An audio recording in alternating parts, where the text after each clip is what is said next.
Good evening. Let me welcome everyone here. It's 7 o'clock, and we have a commitment to you as both citizens and the task force members to make sure we move ahead with our business. And so I'm going to get started right at 7 o'clock so we can get out of here around 10 o'clock tonight. And again, to introduce myself, I'm Bill Eckert. I'm the Community Development Director for Redwood City. Thank you for coming out for the first meeting of the Inner Harbor Task Force. We're working our way, hopefully over the course of the next year, coming up with a vision that represents Redwood City's ideals for what the harbor area will look like. The Inner Harbor area, we're calling it. And so what we'd like to do is we have a consulting team on board that will help us both with the facilitation of the meetings, also to prepare the plan documents as we move forward.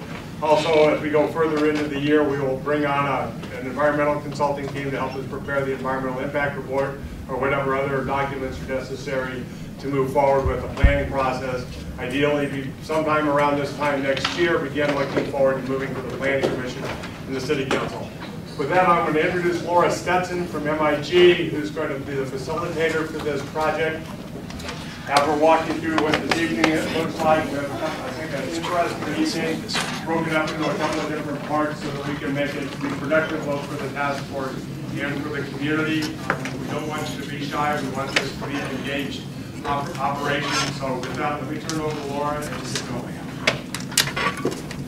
Thank you, Bill. And again, my name is Laura Stetson. I'm with MIG. I recognize a lot of you from the General Plan Program. I was fortunate to be able to work with the community with Lisa Brownfield, who's back on the side over there on the General Plan Program. So thank you all for your commitment to Redwood City, really your passion for Redwood City as a whole.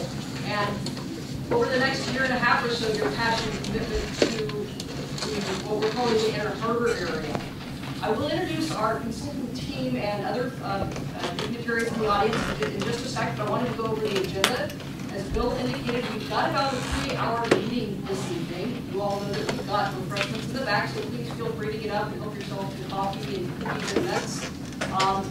The facilities are just up the stairs and off to your right if you have to get up during the course of the meeting. We will have about a 10-minute break halfway through, just so you know that.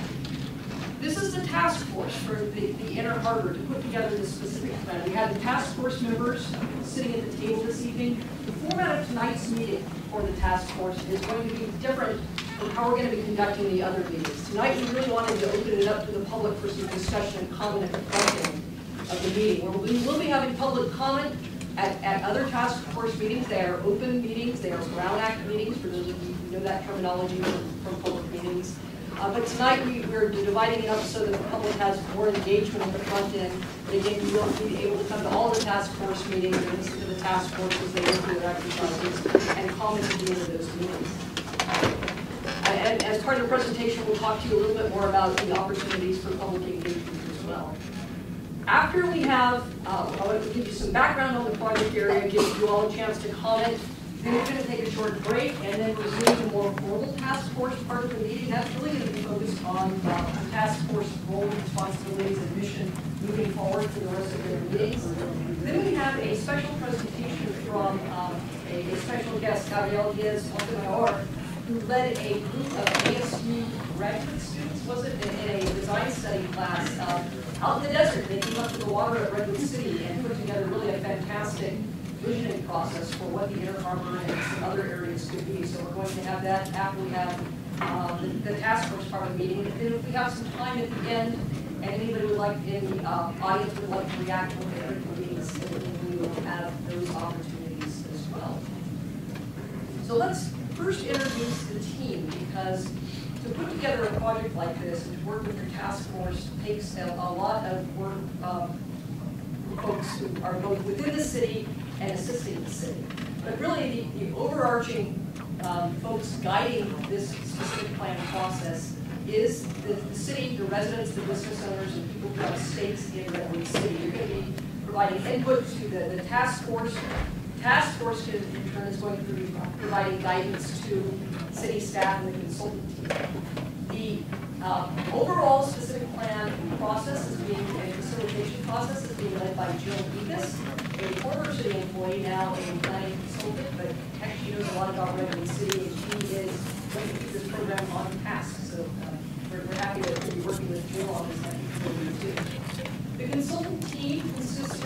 firms, MIT, who will be putting together the specific plan. You had two gentlemen helping you sign in this evening, Rick Barrett and Matthew Gaber, who are down back in the room. They will be really the prime movers on the specific plan. They've got both have a lot of waterfront planning experience, and so we're bringing that experience to bear. I introduced Lisa Brownfield. She's the project manager from the MIT side. We also have a team of specialist consultants who are in economics, traffic, mobility, planning, and then also engineering, because this is a site that has, or an area that has a lot of challenging engineering issues that we want to take a look at. The city will also be hiring a DIR consultant to make sure that the environmental impacts are thoroughly reviewed up with the ESA consultants, a nearby firm based in the area here. But we're happy to be working with them in tandem because we want to make sure that the specific plan is addressing the environmental issues as it moves forward. So we're going to be working very closely with ESA as part of that project. And then lastly, I will be here as the task force facilitator. So I will be seeing the task force as we get through our, what is it, 7 or 8 meetings, Lisa, over the course of the next year and a half, as well as the rest of the consultant team. Did I leave anybody out? I'm sorry, Diana Sherman, also from MIT, will be here this evening, doing graphic reports. So we haven't gotten exactly what you're saying, so we have to make sure that we get it on our report. So let's first talk about what are the rules and actually not the site plan. We're putting together a specific boundaries. I know most of you probably know these landmarks very clearly, but just so we're all on the same page here, this is the Highway 101. This is Redwood Creek as it goes out to the bay. This is the Docktown area. This is the police department, Bear Island. There's a large property that we're going to be referring to as the Ferrari property. As we go through, and Mr. Mark Ferrari is actually going to be on the task force to traffic this evening. This site is the site of the county jail currently under construction. And then also, you probably know about the Malibu Grand Prix and the golf course area, as well as Teenage Lumber and the Granite Rock headquarters. So this is the proposed boundary of the Inner Harbor specific plan. We can talk a little bit more about that as we go through the presentation, because I'm sure folks will have comments on it. Although I do want to point out, it was very deliberate on the city's part to not include the industrial properties that are along Seaport Boulevard and the Granite Rock property that is right here, because those property owners have expressed interest in not participating at this point in time. But more importantly, this is a very critical rail-dependent industrial operation, and it's the operations that are going on there now are consistent with the city's long-range plans and the zoning. And again, they have not asked to be part of this process, and those are uses that are critical to the Redwood City and its economic base. But certainly those are we're going to be talking about them as we go through this process. So the basic question is, why plan, why now? Why the Inner Harbor now? This has been subject of study probably most intensely about 10 years ago. We're going to be sharing with the task force a plan that was put together not just for the Inner Harbor, but a broader area that was a broad vision document from about 10 years ago. And there will be a project website that will be posted on as well. The public will have access to all of the information that the task force is receiving as we go through this process. So the key reason to move forward with the specific plan is it's really the next step in the general plan. How many of you participated in the general plan update or were aware of it going on? Okay, come on, I recognize more of you than raising your hands. But the general plan was the long-range vision for the city that looks over a 20-year period. It was adopted in October 2010, Jill, I'll get my dates right on there. And it sets forth the long-range policy direction for various areas of Redwood City, including the Inner Harbor. And so this is really the next step. It's going to the next level of detail. The general plan operates at a much higher level. When you're starting to do a specific plan, you're getting into the detail about specific land uses, about open space, about mobility connections, about how to put in infrastructure, about how to finance all of the improvements in the area. So that's one of the key reasons to plan, is because it's the next step in the general plan.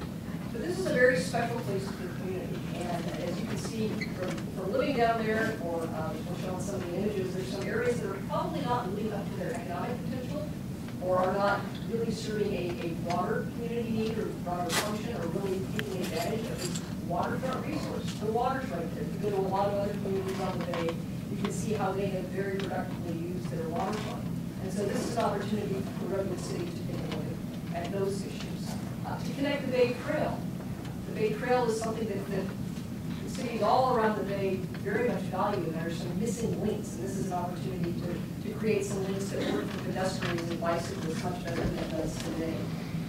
I'm not going to go through all of these issues, but just to bring everybody up to date on the interchange of 101 and 84, there's planning actually moving forward on redoing that interchange, so it's important to make sure that any of the alternatives that are being looked at, the alternatives or configurations for that interchange, are going to benefit the inner harbor area. And so it's important to look at those two things in tandem with each other.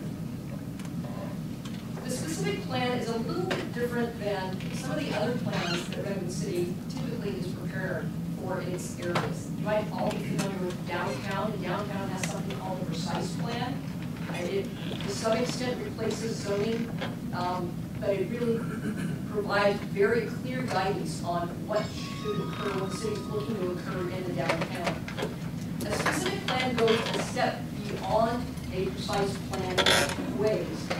First of all, it addresses infrastructure in great detail. You're not required to do that as part of the precise plan. In a specific plan under state law, you need to make sure that the infrastructure that's being put in place supports the level of development and the types of uses that the city is looking for. So we have, as I had indicated, part of the consultant team includes Fusco Engineering. They're a very unique engineering firm. They specialize in looking at sustainable infrastructure and approaches to greening infrastructure, if you will, green streets, ways to capture water runoff that you may not be doing, but certainly they're going to be looking at sea level rise issues and just the general flooding issues that occur in the inner harbor area. Second, the important thing this specific plan does is it requires that the city address financing, implementation and financing. Of all the things that the specific plan is going to lay out, the question is, how are they going to be funded? What are the funding sources? How is the timing going to occur? So this is a very important part of the specific plan. And what it really does is it tells property owners what the expectations are and the resources that will be available to move the vision forward. So I think these are two things that really help move a vision forward for the inner harbor area. Schedule. We're kicking off the meeting this evening, and it is about a 1.5-year process. We've indicated that this is a tentative schedule. We're still talking to the environmental consultant team to make sure that we can get the specific plan process and the environmental review process really well lined up. But the goal is to complete the program about fall of next year, 2014. So if you follow the arrows around, you can see that we are going through this summer a fact-finding and visioning effort. We will be looking at alternatives through the end of the year once we've gone through the fact-finding and looking at various visions for the area. Once we've got all of the information, both the technical information as well as the information that comes from your heart and your head, we will put the specific plan together over about a 3 to 4 month period, and at the same time start preparing the environmental documentation. As I said, we want to prepare these in parallel with each other so that we can start to understand impacts, if any, and mitigate them as part of the planning process. The public will be able to review both of these about this time next year, so put that on your calendar. No summer vacations next year. You will all be busy reviewing the specific plan and draft EIR for the inner harbor, and then, as I said, going to hearings in the fall of next year. Again, the tentative schedule, we know that this process may evolve a little bit depending on the task force and the work that it gets underway, but it's very important always to have a schedule when you start a project so that we all are focused toward the same goal of finishing a project on schedule. We did that with the general plan. I think, Jill, we almost met the schedule on the general plan, but again, good hard work of the community to keep everybody on task. Before we talk about the future, let's talk a little bit about the past. The port, and I apologize for the resolution of these pictures, pulled off the internet, but and thanks to your wonderful historic picture collection at the library. If you haven't visited, I'll make a pitch for the library. They've got some great historic images of all of Redwood City. You know, it's a waterfront location. There's been heavy waterfront use, largely commercial in the waterfront for many years. A lot of you are know a lot of the historic aspects of Redwood City. I think they used to chop down the trees and float them down Redwood Creek and out to the bay where they load them on the boats, but there was all kinds of other commerce associated with the port and the waterside area over the long run, including, believe it or not, a beach at one time. I don't know precisely where this is, but this shows you that, there was, in addition to the heavier shipping operations, there was actually a beach in portions of Redwood City. But here's where we are today. And I wanted to walk through, I had given you an overview of some of the uses that exist today. And I apologize if I'm going over things that you know well, because either you live out there, you have an office out there, or you're involved in work out in the Inner Harbor area, or just generally the waterfront every day. But I did want to go through a little bit of detail for folks who might not have that level of information. I'm going to start with looking at what I'm going to call north of Maple. I know Redwood City is kind of a filter, so north isn't really true north, but for the sake of discussion, I'm going to talk north of Maple and south of Maple. This is Maple here. This is the police station at this location. And actually, I forgot to introduce one person who might correct me on a few things. Blake Lyon, the city planning manager, is in the back, and so Blake, if I misspeak on anything, he is my content expert. He will keep us on the straight and narrow this evening. The Bear Island Aquatic Center. Thank you very much. Yacht is at this end. We have the Docktown community, the watercraft community that's along the creek. There are a couple of the women's jail facility and a homeless shelter in this location. And then a lot of open storage area that over the years has been leased for many, many purposes. I think probably some residents of Docktown store materials there, but this has been rented out for all kinds of storage over the years, and the city that owns this property has actually leased property to some of the auto dealers in the area to store their excess inventory if they can't fit it on their lot, or if they're doing something else with it. So that's what we have north of Maple. Just a couple quick photos. You all know the creek area, kind of a slough. There's all kind of watercraft from more traditional marine operations to watercraft that folks, I don't know, I don't think any of these probably motor, just looking at them. So something from a traditional to the more, what I find wonderfully eclectic. I had the pleasure a couple of years ago of Mr. Jonas giving me a tour of Docktown, and I was just amazed by the different types of watercraft that were out there. Also, a local landmark, the Peninsula Yacht Club. For those of you who haven't been out there, go out and take a look. It's a fun place. And I mentioned that there are storage areas. Just for folks who haven't been out there and see what's on the ground, I just wanted to give you a vision, and I apologize for the light. You might not be able to see it all the way in the back, but just some of the conditions that are out there on the storage properties. And then also, this is, I'm not going to call it the Sarah Palin Bridge to Nowhere, but it's a bridge to nowhere, because it was actually built and is really functional. It's a bridge that was built without engineered landing area, so it's not complete, but it is a wonderful connection. And every time I've been out there, I've seen folks either walking across it or actually biking across it as part of the commuter route. So that's a very important connection, is that bridge that's out there. So let's look at the other half of the property to the south. If you've seen construction going on, you've certainly probably read in the paper over the years that the county is constructing a jail facility at this property. On the property just to the east of it is a city-owned property. It's currently being used as a staging area for the jail construction. This is Malibu Golf Park, mini golf park. This is the golf cart track. It kind of looks like water, but it's not. Take your kids out there before it closes. It's kind of fun.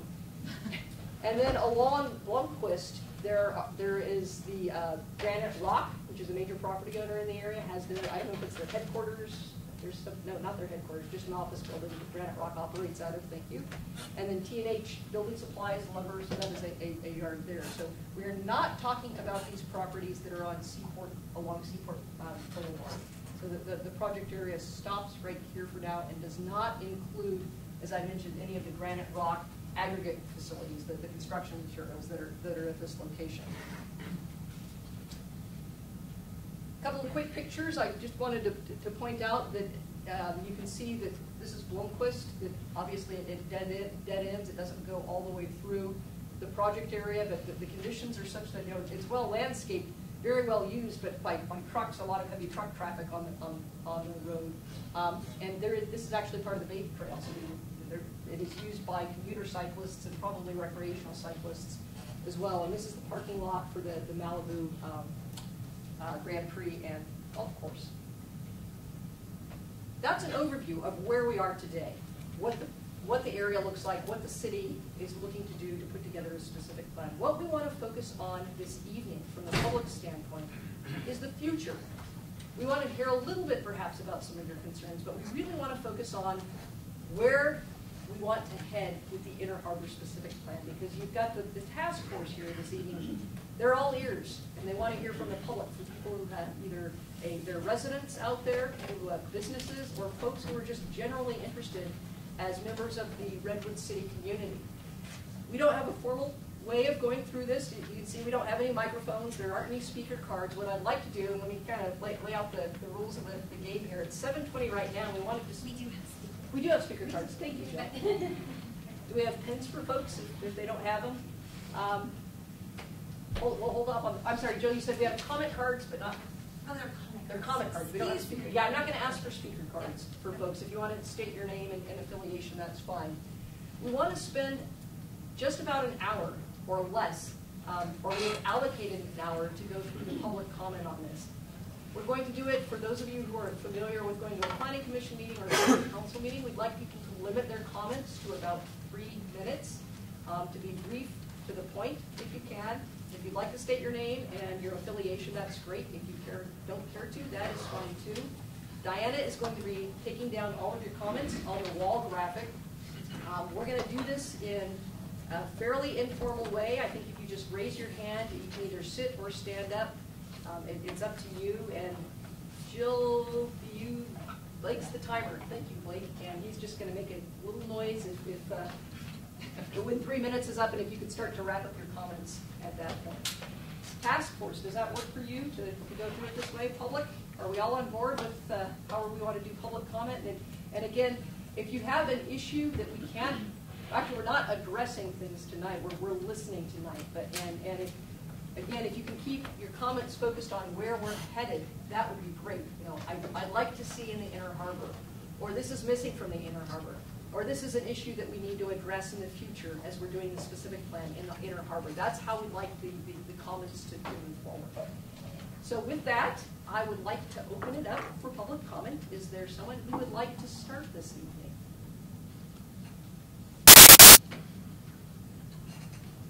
Yes, the woman, and I can't read your name tag from here, so I'm just saying the woman in the black blouse. Joanne McDonald. I have a floating home in Docktown, and a concern that I think needs to be addressed, and what I'd love to see is a floating home community, if not right where it sits, somewhere for us to go. And I think it's a wonderful, unique thing for Redwood City to have, to differentiate Redwood City from all the other places that just put up a bunch of condos and it looks all the same. I would love to see a floating community. Thank you. You had somebody sitting next to you. Yes, ma'am. Francesca, and then I'm also from Docktown, and as Joanne said, I think it's a very unique community. Of all the communities I've ever lived in my entire life, I'd say it's my number one. I'm very passionate about it. I think that it's a great opportunity for Redwood City to have that move forward in the precision plan. It's just like basically a little Sausalito that, you know, is a diamond in the rough that can be revitalized and incorporated into the plan looking forward. Thank you. Yes, woman in the turquoise. I'm Dominique. My husband Michael and I are recent transplants to the area. He came down for Google and we visited all the towns up and down and fell in love with Redwood City. Which people who only know Redwood City from a long time ago look at us like, what? But we don't know the history. We came in and found this vibrant community where you can feel present prosperity and energy. You can feel history. You can feel a vibrance and, I don't know what to say, reality that's missing. I mean, all the community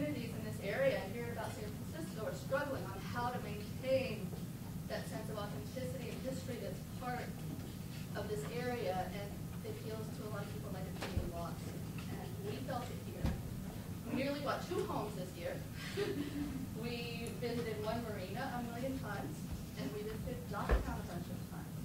And the homes in one marina are beautiful and they're on the water, which we came here and we're like, how are they not using this amazing bay? We're coming to the Bay Area and there's nowhere to live.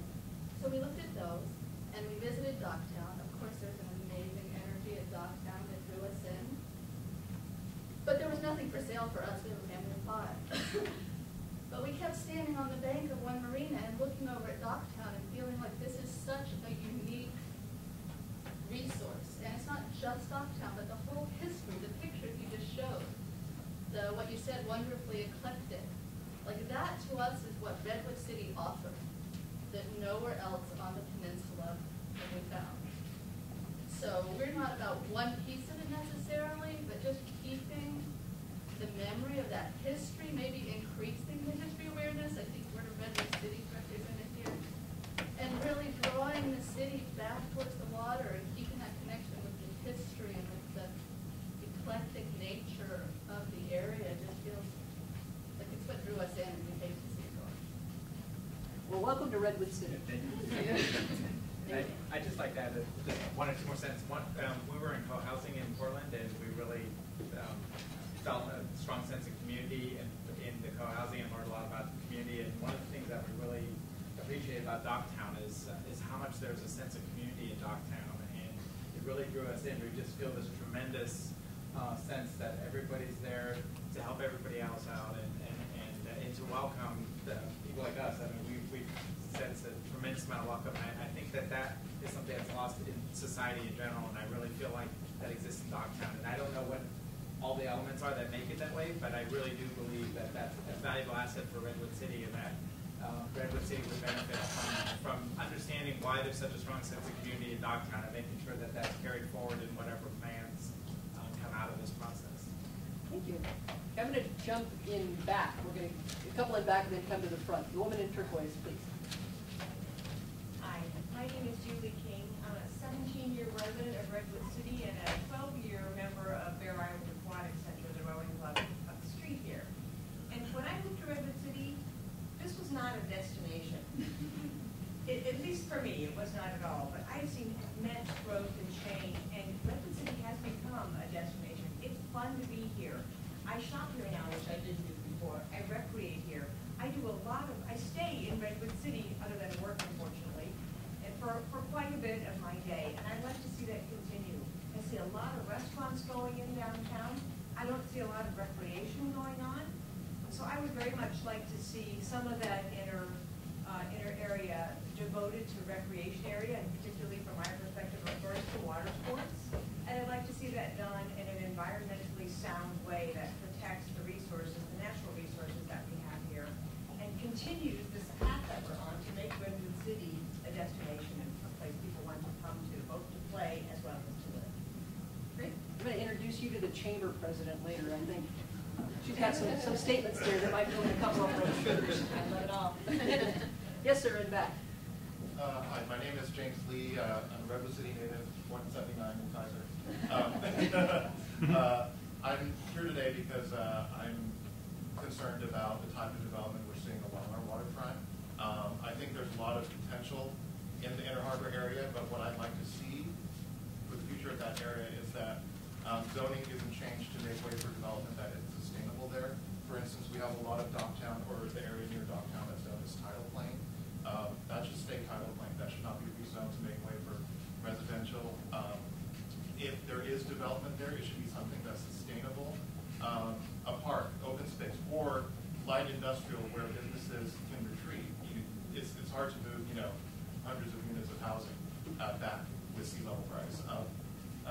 I know that the USGS, the Geological Survey, released a report at the end of May, so just a couple weeks ago, about how 95% of our marshland will be gone unless we do things to protect it. And when we're talking about infrastructure, one of the comments made in the study was that this is part of the natural infrastructure we need to make sure that the development we do have, housing, businesses, Highway 101, is protected from sea level rise. So I would like to see something more sustainable happen while we have this opportunity and while it still is in the early stages of the process. Real quickly, I also want to mention too that I'm involved with the Safe Peace Harbor group, so what the Dogtown folks were talking about community, I just want to really echo that. I've done a lot of activist work over the past couple of years, but it wasn't until I met the folks at Peace Harbor that I really felt like the community really took me in. I made friends, and it was a totally different place. And like, I'll tell you right now, where I live in Redwood City near Sequoia Hospital, I don't really know my next door neighbor. Totally different at Dogtown and Peace Harbor, and it's vital that we keep that resource. The gentleman in the front row in the tie, yes. I'm Lee Collister, and I'm the president of the Redwood Creek Association, formerly known as the Redwood Creek Floating Association. We just incorporated, so that's the name changed. And I just want to say on behalf of the association, which most of the people in this room are members of, that we really welcome the opportunity to have this discussion with all the people who are sitting at this table and come up with a plan that works for everyone. That's what our goal is. I would echo a lot of the things that's already been said in this room. I'm not going to repeat them again because they've already been said. I would like to add that one issue that was touched on but could be addressed in more specificity is the issue of sea rise, sea level. You know, there is another solution to sea level besides just building up levee after levee continually in a never-ending battle to stay out of the water, which ultimately is doomed to fail because water pushed back just goes somewhere else. A solution that does work, that's being tested and proven in cities like Amsterdam and London and Paris, is to incorporate floating communities, floating structures, floating houses, floating offices, floating conferences, floating restaurants. I'm not saying that all of those should be at Dogtown. I'm saying that, no. But I am saying that looking at floating architecture is something that this organization, that this group ought to do as part of the planning process. Thank you. Thank you very much. Next call, I'm going to go way in back, the gentleman in the blue polo. Hi, I'm Jerry Pierce. I'm a 3-year member of BIAC. That's the perspective I'm looking at tonight. I really appreciate the area that we have down there by the water. And I really want to talk about the conductivity that I think we could use this area. It's the center point for the Bay Trail, the center point for the Water Bay Trail. It's a center point for having people have a recreational opportunity of walking, running, biking, and water sports, which I've fallen in love with Bear Island. It's a fabulous place. Everyone wants to count harbor seals with me. I'd love to do that. But this is a place that we really need to look at for recreation destination. Redwood City needs more recreation destinations. We don't have that kind of access to a Sawyer Creek kind of, a Sawyer Camp Road in a closer and a much easier to get to area. So I think it's an area that can be used in a very diverse way. I think we're talking about lots of the different items here. But I think recreation is a place that we're missing in Redwood City, and I hope that we can do more in that area to get the conductivity with these other sections. If anyone that goes on the Bay Trail, the biking Bay Trail through that section, it's not exactly what you want to do on a bike with the heavy industrial at the same time. And I think there are ways that we can develop that to allow people to experience the area down there safely. Thank you. Woman in the front row, and then we'll come back over here. Yes, ma'am. Oh. I'm Virginia Gassner. My husband and I have been residents of Dogtown for 10 years, and we invested after careers at universities. We invested in a home and love it there. We love our neighbors. We love the community. We like watching the birds. We've been longtime environmentalists and have enjoyed watching Bear Island develop. We like to watch the birds and the seals frolicking outside our home. There's a wonderful feeling of community there, and I hope that the task force will consider that in their plans so that the people who have made such warm relationships of caring about each other, you don't find that in many places. You consider keeping some things for the Dogtown people and the floating home community. Thank you. Yes, ma'am, in the yellow. Hi, my name is Linda Lovenbury, and I've grown up here and born and raised in San Francisco, raised in Santa Cruz, Redwood City. My concerns are, I'm a member at Peninsula Yacht Club, and a lot of people I know who live on the boats, the smaller boats. I understand that the city has got concerns about maybe what they look like. And my suggestion is Housing for Humanity, maybe get involved with the boats, help them to improve them, to make them to the standard of what Redwood City would like to see, and still keep the voting community.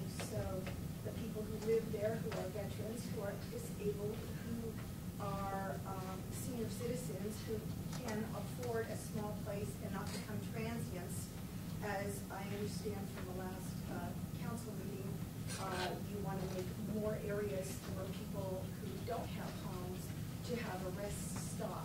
I think if they pay rent and they have their own property that they live on, would be an asset to the city of Redwood City and the county of San Mateo. And that's my suggestion, is to try to find a way of humanity housing and help these people to make their voting for home appropriate to where Redwood City is approving of it. Thank you. Thank you. The gentleman to your right. Yes, sir. Yes, lightning sure. Yes, sir. I am Phil. I'm a resident of Dunktown for 6 months and a member of Peninsula Club for 13 years. And the thing that really surprised me when I saw the scope of the Inner Harbor plan was that Peace Harbor was not included at all. And I was very shocked by this. And I just think that it should have been included in the original plan. And that's pretty much my comment. Your talk. Other folks. Mr. Jonas. Hi, my name is James Jonas. First thing is, we're doing a documentary. That's what this is about. We've gone ahead and released the first piece. I'm going to give you guys an opportunity to get to know some of the Dogtown folks. You can go to Freeboard, that's F-R-E-B-O-A-R-D, freeboard.biz. You've seen a video. On that video, so you'll see an introduction about how some of our neighbors got there. So I would welcome you to go ahead and visit that. Secondly, a little bit about process. When we initiated this process, the City Council agreed to something very important, that the public's input is going to be a parallel and equal to that of this group here. Now, that's a very important point. Now, we saw this in the general plan. We found out that when we went ahead and put our words down, like you're copying right now, those things got incorporated within the plan. So the public's input is just as important as everybody else's input here in this particular situation. Back to the general plan process. During that process, we did indicate as a community that we were very interested in floating homes and a floating community. It actually was inculcated within that plan. There is something about precise plans where they can differ from that, but I would urge you to follow the general plan and to also incorporate floating homes with liveaboards, not floating watercraft, floating homes with, we used that before, floating watercraft community designation, floating homes with liveaboards and into the plan. Next, with regard to trail, mobility, and recreation, I am a member of the rowing club. We have a wonderful club there. And this is actually my backyard. I watch this happening day in, day out. I see the people come up at 5 a.m. in the morning. Many of you have seen me with my dog waving, all right? There is something magic going on in that area. I see children that come out of high school. I see them go through the training program, and pretty soon they're out there with the team. We have something incredible there, and whatever we do has to incorporate that type of recreational aspect. In terms of the 84 interchange, we're going to be seeing sea level rise in a significant fashion within Redwood City. We are ground zero.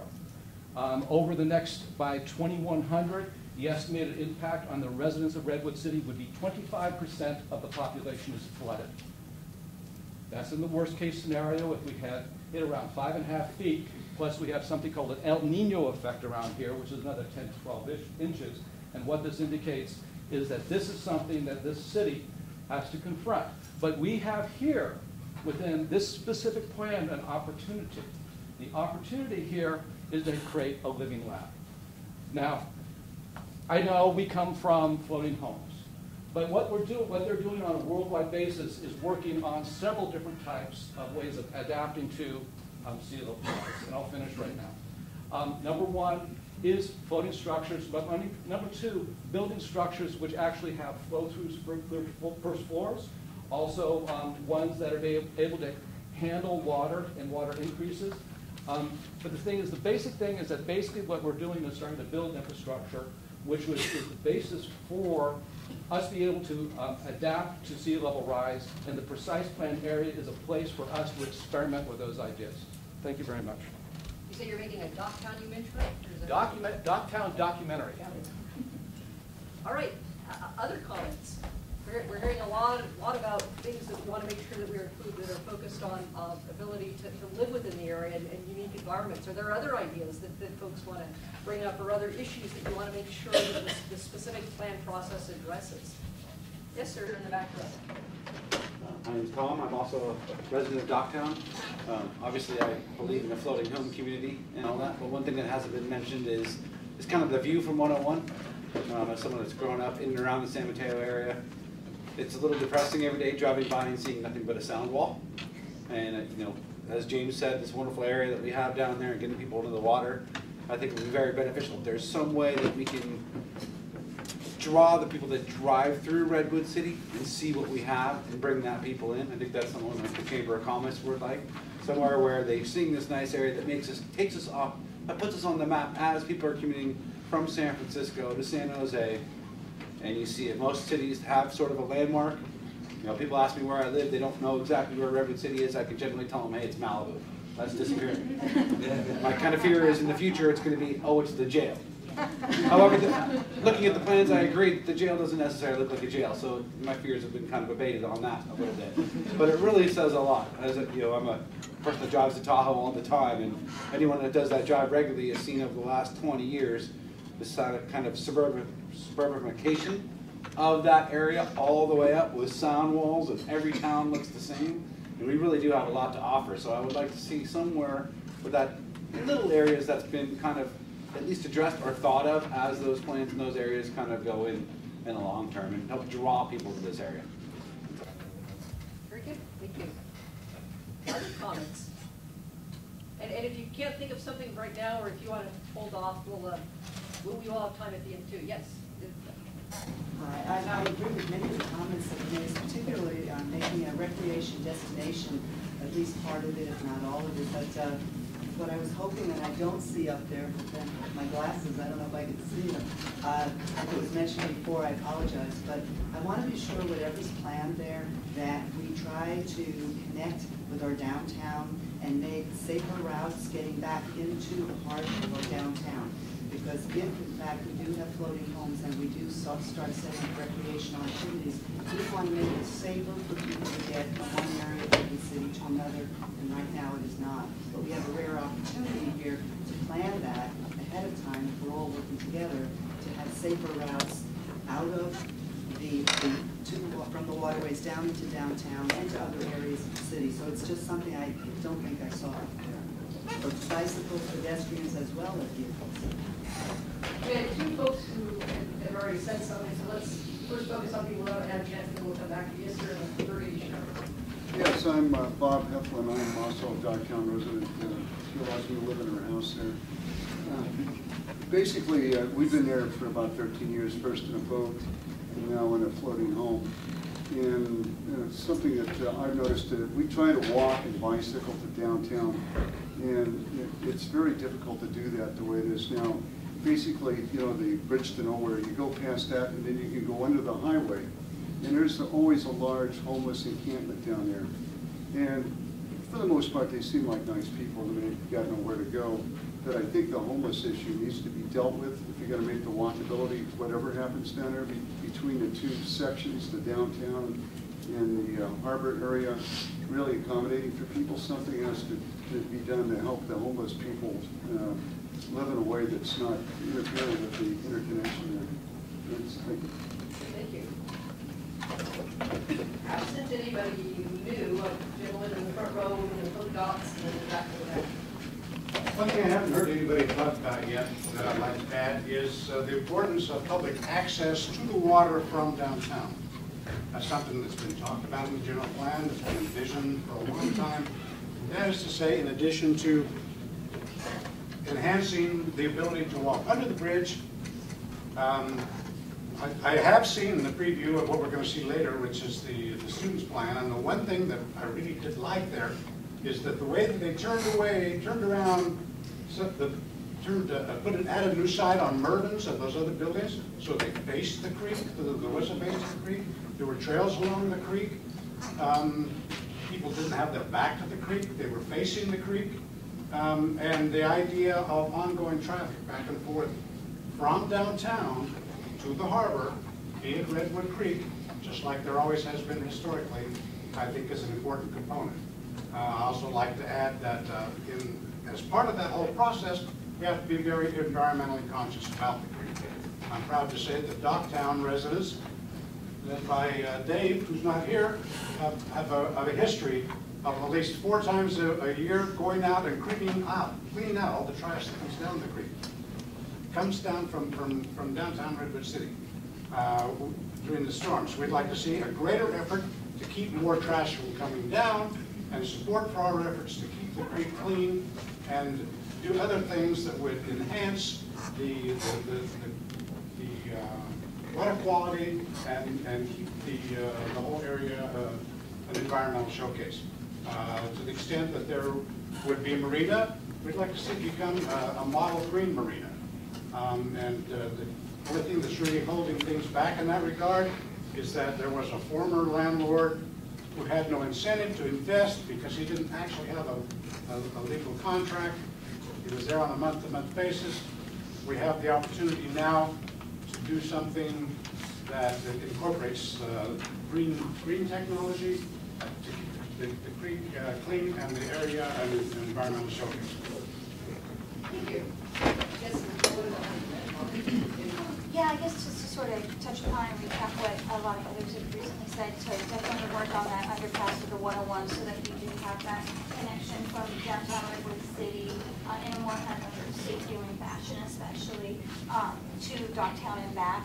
And then also working on the bridge. Tons of cyclists. I myself commute to work every day on that bridge, so it's personally for me important. But a lot of recreational cyclists also use it very extensively. But to spruce it up would be great. Also, I think to have a marina that ultimately could be commercial, recreational, as well as residential, I think would be ideal. I think that the capability exists there. Maintaining Bear Island Aquatic Center, and also being able to maybe use that land to have local businesses have a storefront, to further extend the downtown Redwood City, to Docktown through those, those various thoroughfares, whether they be the bridge, the underpass of the 101, or the streets themselves, such as Maple. I'm going to come back here, and then if you've got something new to say that hasn't been repeated by other folks, so we can focus on that, because I want to make sure that we can get to the task force business this evening. Thank you. So let me turn my attention to the water side, since we need to deal with infrastructure side. The water in this whole area has been silting in quite badly, in the neighborhood of a couple of inches a year. So that we need to make sure that as we design this new area, we talk about how the flows are and how dredging may need to be done to open it up so that we can get watercraft in, watercraft that is very, very shallow. So make sure we take a look at the infrastructure side of how that area has been changing underwater. And actually, before I come over here, I wanted to say that a lot of the comments this evening have been focused on what we call the north of Maple area. So if anybody has ideas for south as well, we can talk about that. And a lot of your comments probably are part of that, but that's an area that's a little bit different because it doesn't have that direct water access. You haven't had a chance yet this evening, sir, so we'll listen to you.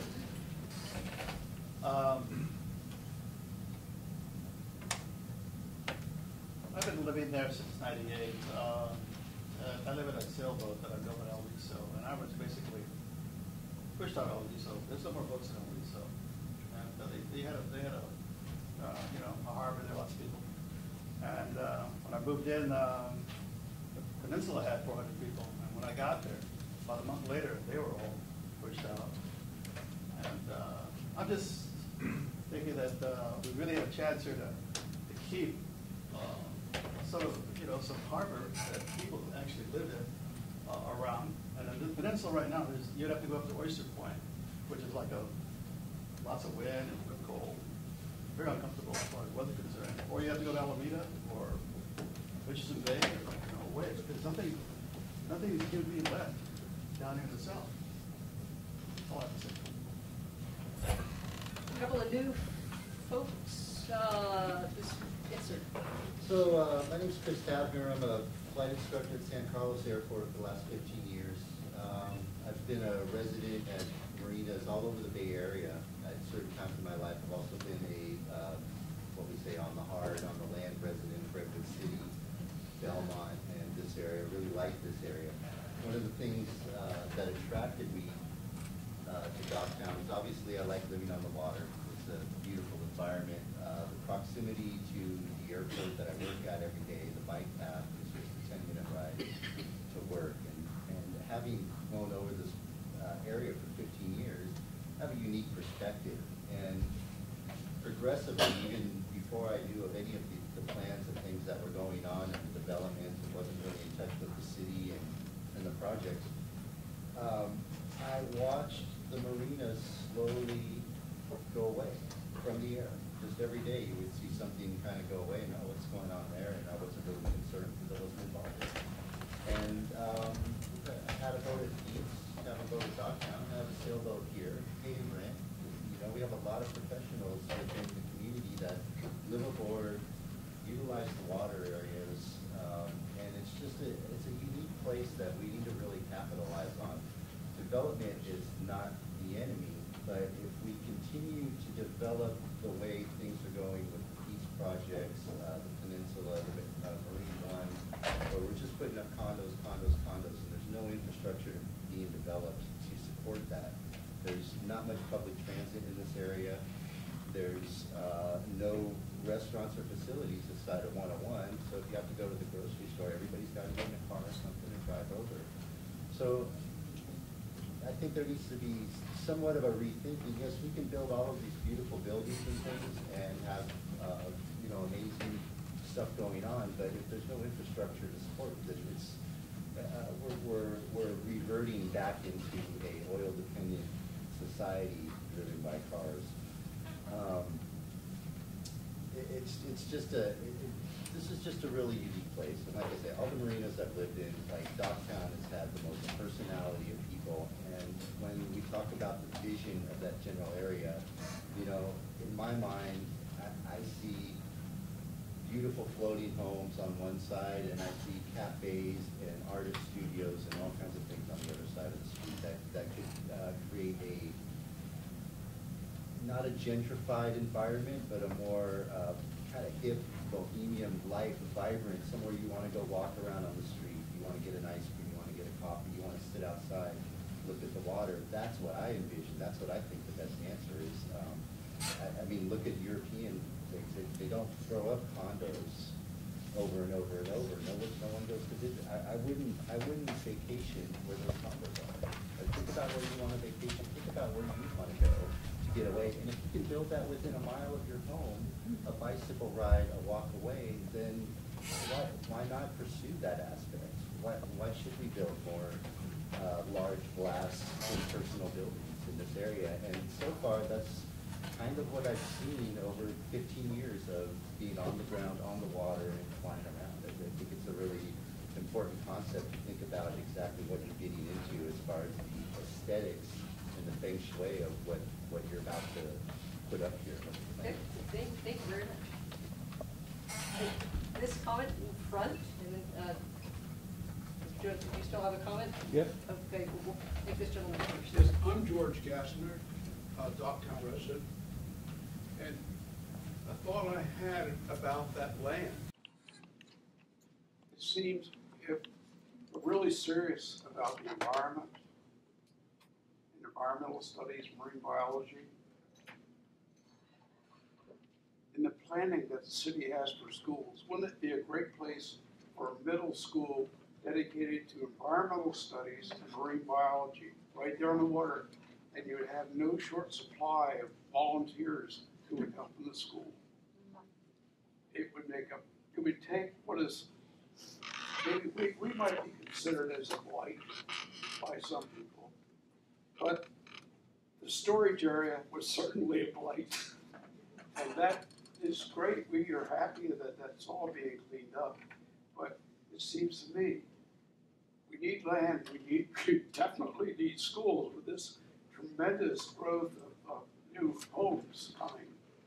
And it just seems to me to be an excellent spot for a middle school dedicated to marine biology and environmental studies. Yes, in that whole, everything except where we live.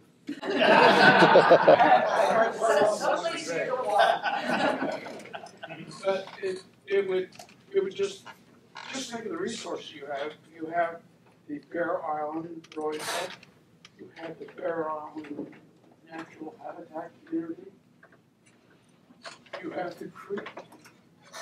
It's just, I just think it would be a tremendous place for middle school to get the kids going in the right direction. And we need them to go in that direction. Thank you.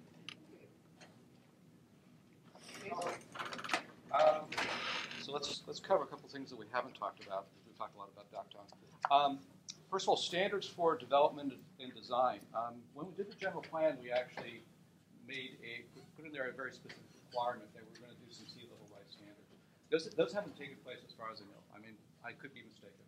But I think that there's an opportunity for us to kind of think through what those standards would be. Some of the other states within the country, especially in the East Coast, that are a little more impacted, have actually rolled up their sleeves on this. Georgetown State has recently come out with a series of IPCC codes. That's codes like, when you do your plumbing, those are the codes that you follow. Those are universal codes. They've done that for sea level rise. We should, take a look at possibly incorporating those within, if they're applicable within Redwood City. Secondly, with regard to Bloomquist Extension, there's a natural barrier potentially right here. We have some very, very important assets. One thing we have here is the police station, and we also have the jail right here. And when I'm looking at this map, I ask the question, if we were going to put a barrier, like for example, a levee, one of the challenges that takes place when you're building levees is getting the land. Well, one of the things that we've already have a commitment in the long-term for is doing something called a Bloomquist Extension, which is a road that's going to go something like, let's say this, all right? One of the possibilities we thought about, or we were talking about, is why not take this as an opportunity for a levee? Because guess what? You're not going to be able to use the land or get any other land in the future. Rather than thinking about large levees on this edge, it would be much less expensive. In terms of financing, implementation financing, that's an area that we haven't covered. We have here a tremendous resource, which is the folks that have homes in Docktown.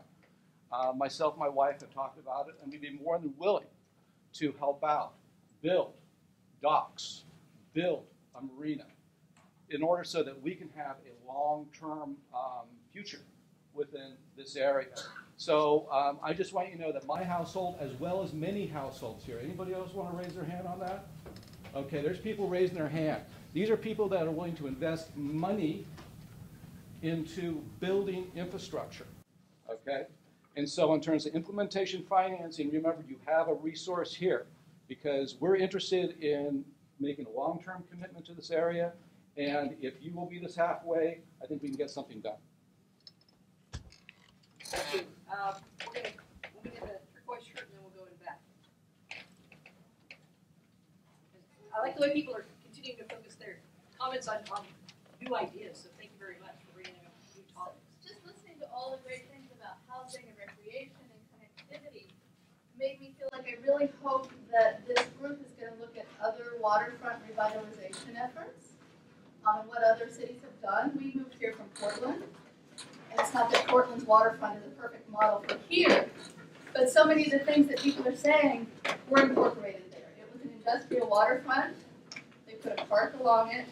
They made sure there was an ice cream shop and a coffee shop and bicycle rental, and they're dragging boats. So that whole recreation plus connection piece was really built into the planning, and it turned from being an industrial wasteland to kind of the center of the city through those efforts. So I just think it could be really helpful to see what other cities have done as they've faced this that's a great suggestion. You're stealing part of what we're going to present later. We're going to give the task force a homework of doing exactly that.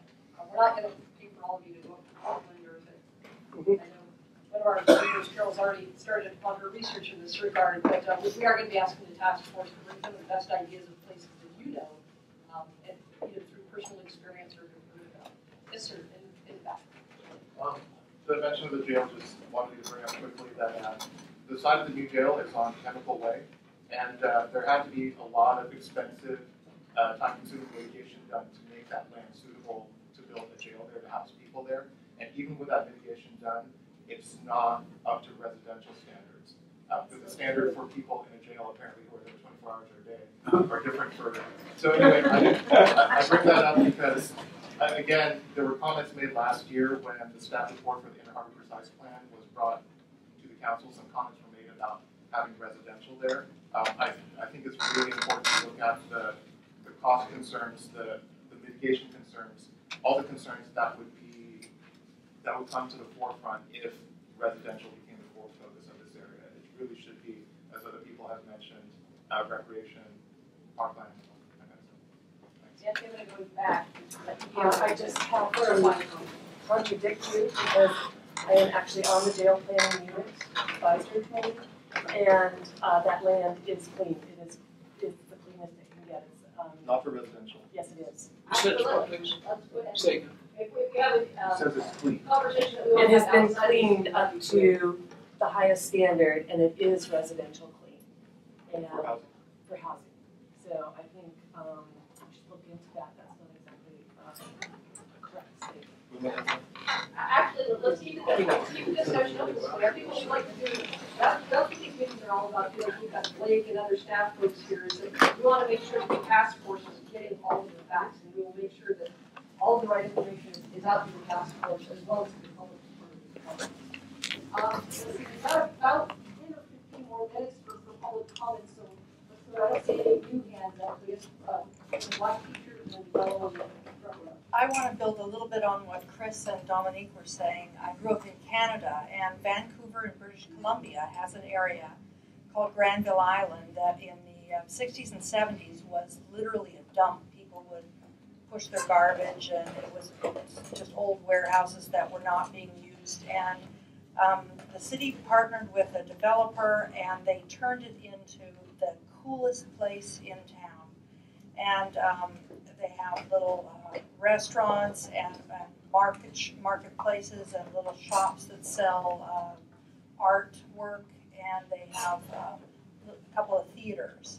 And then they have condos, they have floating homes, they even have a cement plant right next to all of this. And it's just remarkably similar to what we're looking at here. And they bring in 12 million visitors a year to that area. It's just jammed all the time. It is a must-see when you go to Vancouver. And they made it just a really unique. It's a little bit funky. They turned the old warehouses and they kind of retrofitted them a little, but they left some of the funkiness and the history there. It's just very, very cool. So when these people are talking about their vision, that's what I would love to see. Rick or Matthew, are we going to be giving virtual tours on some of these sites? Yeah, and definitely south from Portland to Granville Island. Excuse me, that's been the great thing about Granville Island is exactly what you just said about they kept the funkiness about it. They didn't try to sanitize it and make it into something suburban. They kept the charter. So now it functions at a local level, but it also draws in people. Everybody seems to get along really well. So yeah, we're going to look at those. Good. So again, I'm sorry, task force, we're not going to send you again for Island General. Let's see, really yellow in front, then I think, no, I think we'll wait till the end. Yeah, 2-3 minute sessions, so we'll put that time at the end. I would just like to say that somebody mentioned dredging, somebody mentioned marine life. I'm hoping that before you start dredging, you actually look at the marine life and how the bay is, and not to destroy it any further. I've lived here all of my life, and I love this bay. I love the way that the housing situation is for these people. It just needs to be put up to whatever your standard is and with their health. And but I really am concerned about dredging and disrupting the bottom of the bay and causing more problems within our bay, because we've already destroyed most of it since I lived in 61 years. Thank you. Focus on the things below the water. Yes. I think it's already been said a couple of times, so just to reiterate, I think the idea of extending some of the water flows downtown, and we do have waterways downtown, or fairly close to downtown, as I see. And I'm just wondering, hopefully that would be part of the plan. As I understand, downtown used to be very much full of waterways. Yeah. And I think that from a tourist standpoint, from a transportation standpoint, it would be a great thing. And some of the comments that folks are raising are things that are actually in the general plan, so it's good that we start to look at those again, because as part of that process, the vision was to create those connections to downtown, and not just pedestrians and bicyclists, but also water connections. So we're getting, it's some repeat comments, but we'll start to wrap up. Yes, sir. I don't know. Bob Heflin. I spent a lot of time in San Antonio, Texas, and they have a man-made waterway that looks like something from the 18th century in Europe. And it's a beautiful thing. It draws people from all over. I was there doing a job a few years ago, and they totally drained it and revitalized it, filled it all up. The next time I was there, it was even nicer. And my point is, I think that downtown waterway area in San Antonio, Texas should be looked at as, if they could do that where there was no natural water, what could they do with this creek where there is natural water? Thank you. Yes, sir. And I would just like to emphasize one point. Can I get a show of hands of everybody who's participated in the creek cleanups and the beautification of the marina? And how many people in this room are Docktown residents? And that's a wonderful resource that you have at your available to you.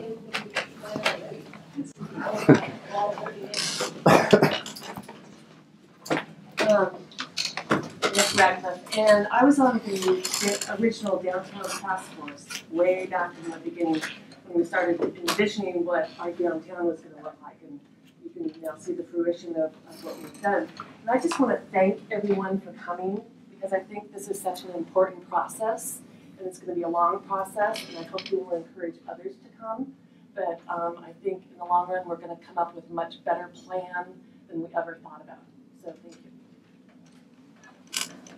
What are your other comments? And then we'll take a break and resume to task force business. Let's consider. Well, we'll get back. I think we'd like to hold off to the yes. I'm Dave. I'm Dave. I'm a resident of Redwood City, also a member of Bear Island Water. I organized Arborado last year. It's really sad to organize Arborado in the cemetery.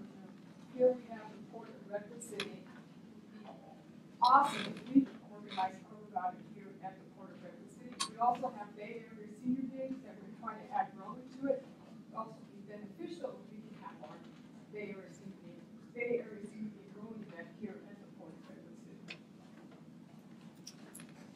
Anybody who has not spoken or who has not spoken more than twice?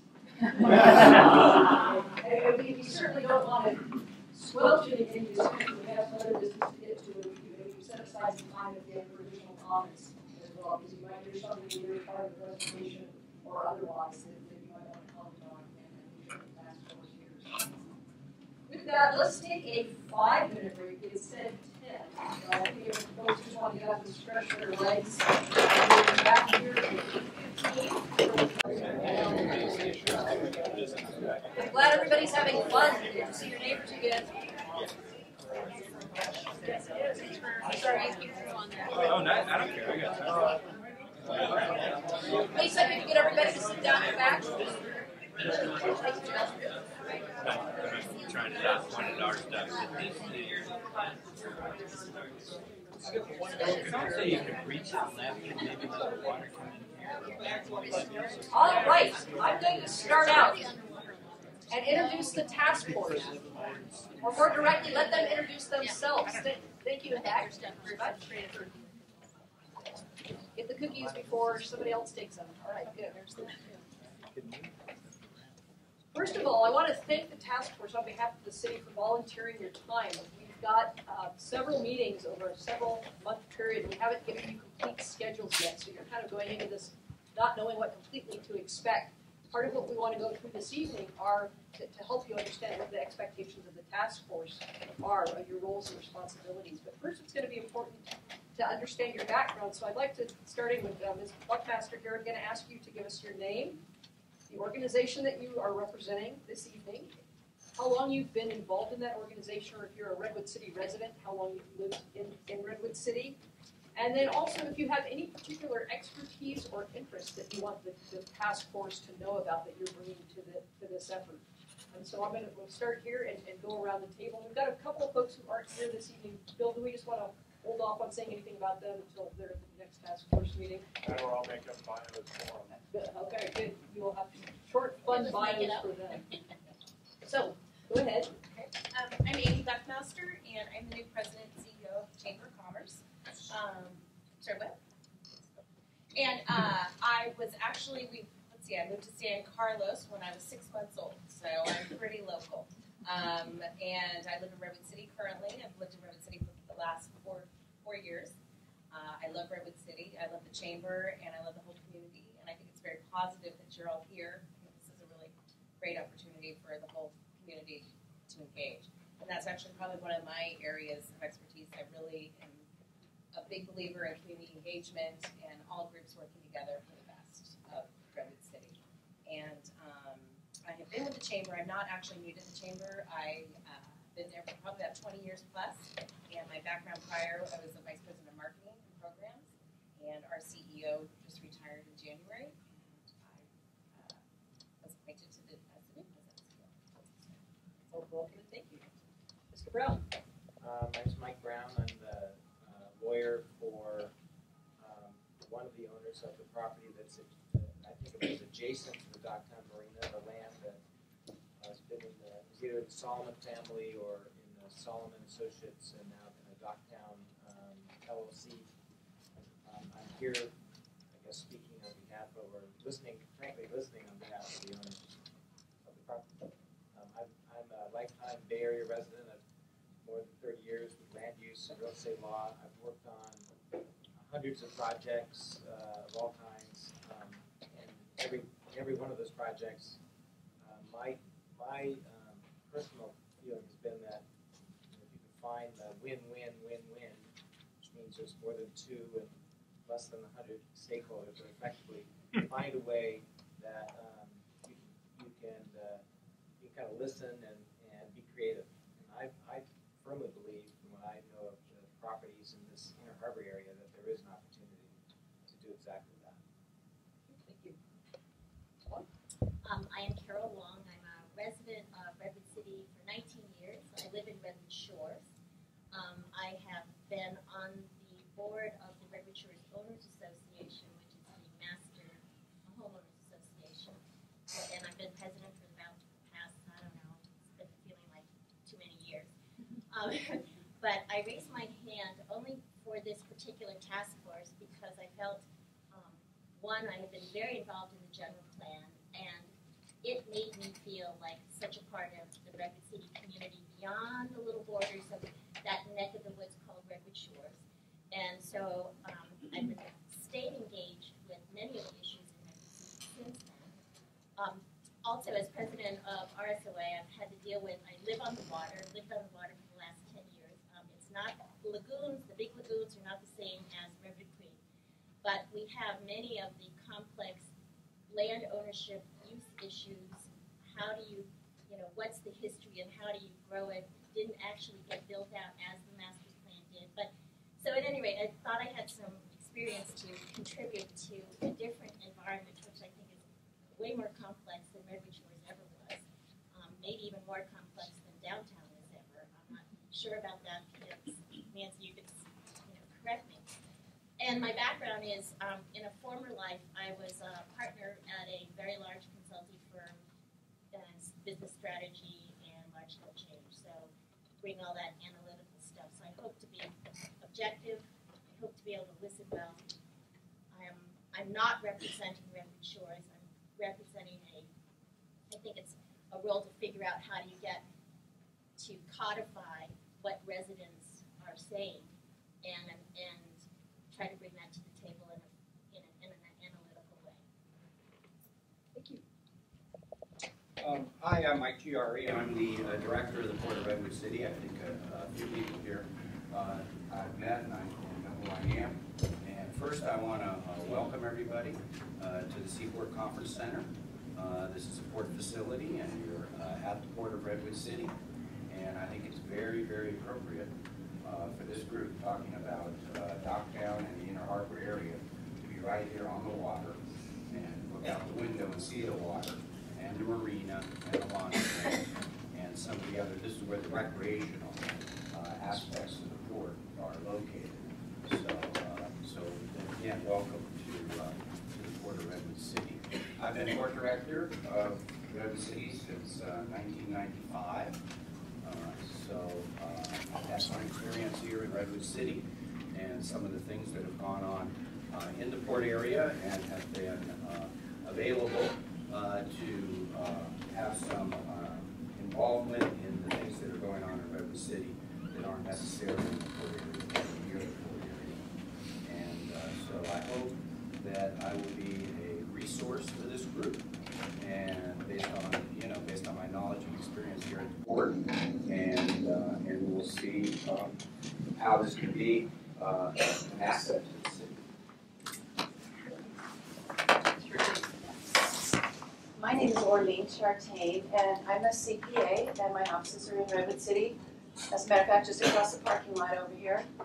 I also teach yoga at the Senior Center in Redwood City, and I am a resident of Docktown Marina.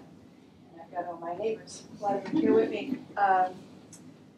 I have obviously since I'm a liveaboard, I have a personal investment in this process. We own a floating home, we own a sailboat, we own a small fishing boat, and my family and my neighbors and I love living on the water. We love the water recreation that everybody's been talking about, and we love protecting the waterways from pollution. So we're very much invested in this, and we're very compassionate about our marinas and our waterways and making Redwood City a better place. I'm a longtime volunteer in Redwood City. For years I served on the board and actually was president of the Redwood City Education Foundation. And for 9 years I volunteered and taught music in Redwood City school districts. I, with Ira Ruskin, who was a former mayor of Redwood City, started the Citywide Children's Chorus, and I was the chorus director for that for 6 years. So I've also past Commodore of the Peninsula Yacht Club. From a business point of view, for 3 decades, my husband and I owned and operated a real estate development company. And now I'm living happily with my 2 boys and my husband on a floating home in Docktown Marina. I'm looking forward, like Mike was saying, is to find the win-win situation, the solution. I'm anxious to find common ground with all of you and all of your positions and your issues, and then seek solutions where we can come up with a win-win for all the parties involved. And I think if we put our heads together, we can do that. I visualize, as Lee was saying, a floating community, green marina, a state-of-the-art floating community. And my vision also includes some kind of a creek walk from downtown, as well as charming, ecological, educational, inspiring, bayfront gathering places that would attract people to the Inner Harbor. And, just basically can't emphasize enough that we have a great opportunity here to do something remarkable. And other communities, I'm hoping in the future will point to Redwood City and say, look what they've done. Thanks. Very good. Good luck. I'm Jeff Well from Bear Island Aquatic Center. I learned to row on the water here about 12 years or so ago. I've never rowed before and fell in love with the water. I live in unincorporated San Mateo County for about the last 14, 15 years. Was educated here on the peninsula at Stanford 30 years ago. I've taught at Stanford for the last 17 years. Of course, in real estate, that is my day job. But my interest and passion here is around the water and the connection of the community to the water. And I've now probably logged 3,000 miles or more on the waterways over the last 15 years. And I'm very, very connected. I've also helped grow the Bear Island Aquatic Center over the last 10 years and helped all the improvements that you've seen happen. I've had a hand in through a role in what's called the Future Foundation. I'm not on the board, but I'm very connected to the notion of connecting the community to the water, particularly through what we call human-powered water sports. So we think of our connection in human-powered water sports in two ways. It's paddling and rowing. Some of you have seen dragon boats, outrigger canoes, stand-up paddleboards, surf skis. That's the paddling side. And rowing tends to be 2 oars in the water or more at a time. They're separate but distinct but connected communities. And that's, again, my passion. But I've also, as many of you have said, I actually sincerely love and completely concur with everything I've heard in any document listening say tonight. I'm totally a Docktown fan and love and completely understand, no, not completely, but totally support your sense of community and who you are. And so the notion of how all of these edges relate to the water and how we connect to the water and community connects to the water is really why I'm here. And love to look forward to working together. I'll say also, in terms of outreach to water, I'll offer this literally to everyone in the room and anyone of you knows. I've probably taken 300 or 400 groups of people out on the water in some of our launches, our little motor launches that the coaches use, to show the people the water, which again, so many of you know, but so many of the people in the community who live in the community all their lives have never seen the land from the water. And I've been fortunate to get to see that, and I've led literally hundreds of water tours to every elected and appointed staff. So many people who are here in the room, and that's something I will continue to do and to share and help us collectively explore the right way for the community to relate to the water. Thank you. Hi, I'm Melissa Hibbert. Professionally, I'm here representing Greenbelt Alliance. We're a land use advocacy organization. I also am a former chapter director for the Sierra Club here on the peninsula. I'm currently the chapter chair. I've been long involved in community engagement in land use planning. I've lived in Redwood City for 10 years. I live in the Centennial neighborhood. And this is such an incredible asset, having this area in Redwood City. And it is incredibly unique. It is nothing like any other community on the peninsula or in the South Bay. And I'm really excited and I'm very pleased to have been asked to participate in this because I have back to the general plan, the downtown precise plan when I first moved here and got involved then. This just seems like such a natural progression. I saw in a great article recently, I think Dan Zach wrote it, about the living room for downtown is our courthouse square. And this can become something from a more natural green space point of view, I think, for the community. And so I'm very excited to work with everyone. I am excited about having a reason to spend more time in this part of the city. And I think I have a lot to learn. So I'm glad everybody's here to help share their knowledge. Thank you. My name is Chris Mann. I'm Director of Real Estate for Granite Rock. And I'm staring at the map, and we actually own about 51 acres. We own with Peninsula Building Materials, a lot of the properties along Seaport, and of course our operations, and then we own the land under Malibu and T&H too. So we're a current owner, and we're also accepted from the area as an operator. So I handle land use issues and all real estate issues for the company. I've been with them for 13 years. The company is 113 years old. Granite Rock's been here for about 50, if my research is correct. And we provide all levels of jobs from management to blue-collar jobs and loader operators, etc. So my job in all the communities we work in is kind of managing adjacencies. So between industrial and residential and neighbors and people we wake up at night and people we get caught by their cars. That's my entire life. But in all seriousness, I've been in real estate about 20 years, and I do think there's ways to manage adjacencies. And to your point on Granville, when I permitted a new concrete plant down in Monterey and Sin City, Granville was an example in one of the charrettes that we did, which was a visioning process like this. And they actually literally had a concrete plant in the midst of a fish market and retail stores and little kids walking around and mixer trucks going right through at 5 miles an hour. So I'm convinced it can happen, and I'm looking at the map and I think there's a lot of possibilities. So I hope to bring some land use experience to that. Hello, my name is Greg Greenway. I'm the Executive Director of the Seaport Industrial Association, which is a business group of pretty much all those industrial companies that you see from Lingso and Granite Rock on Bloomquist all the way down to the end of the port, including most of the industrial port tenants.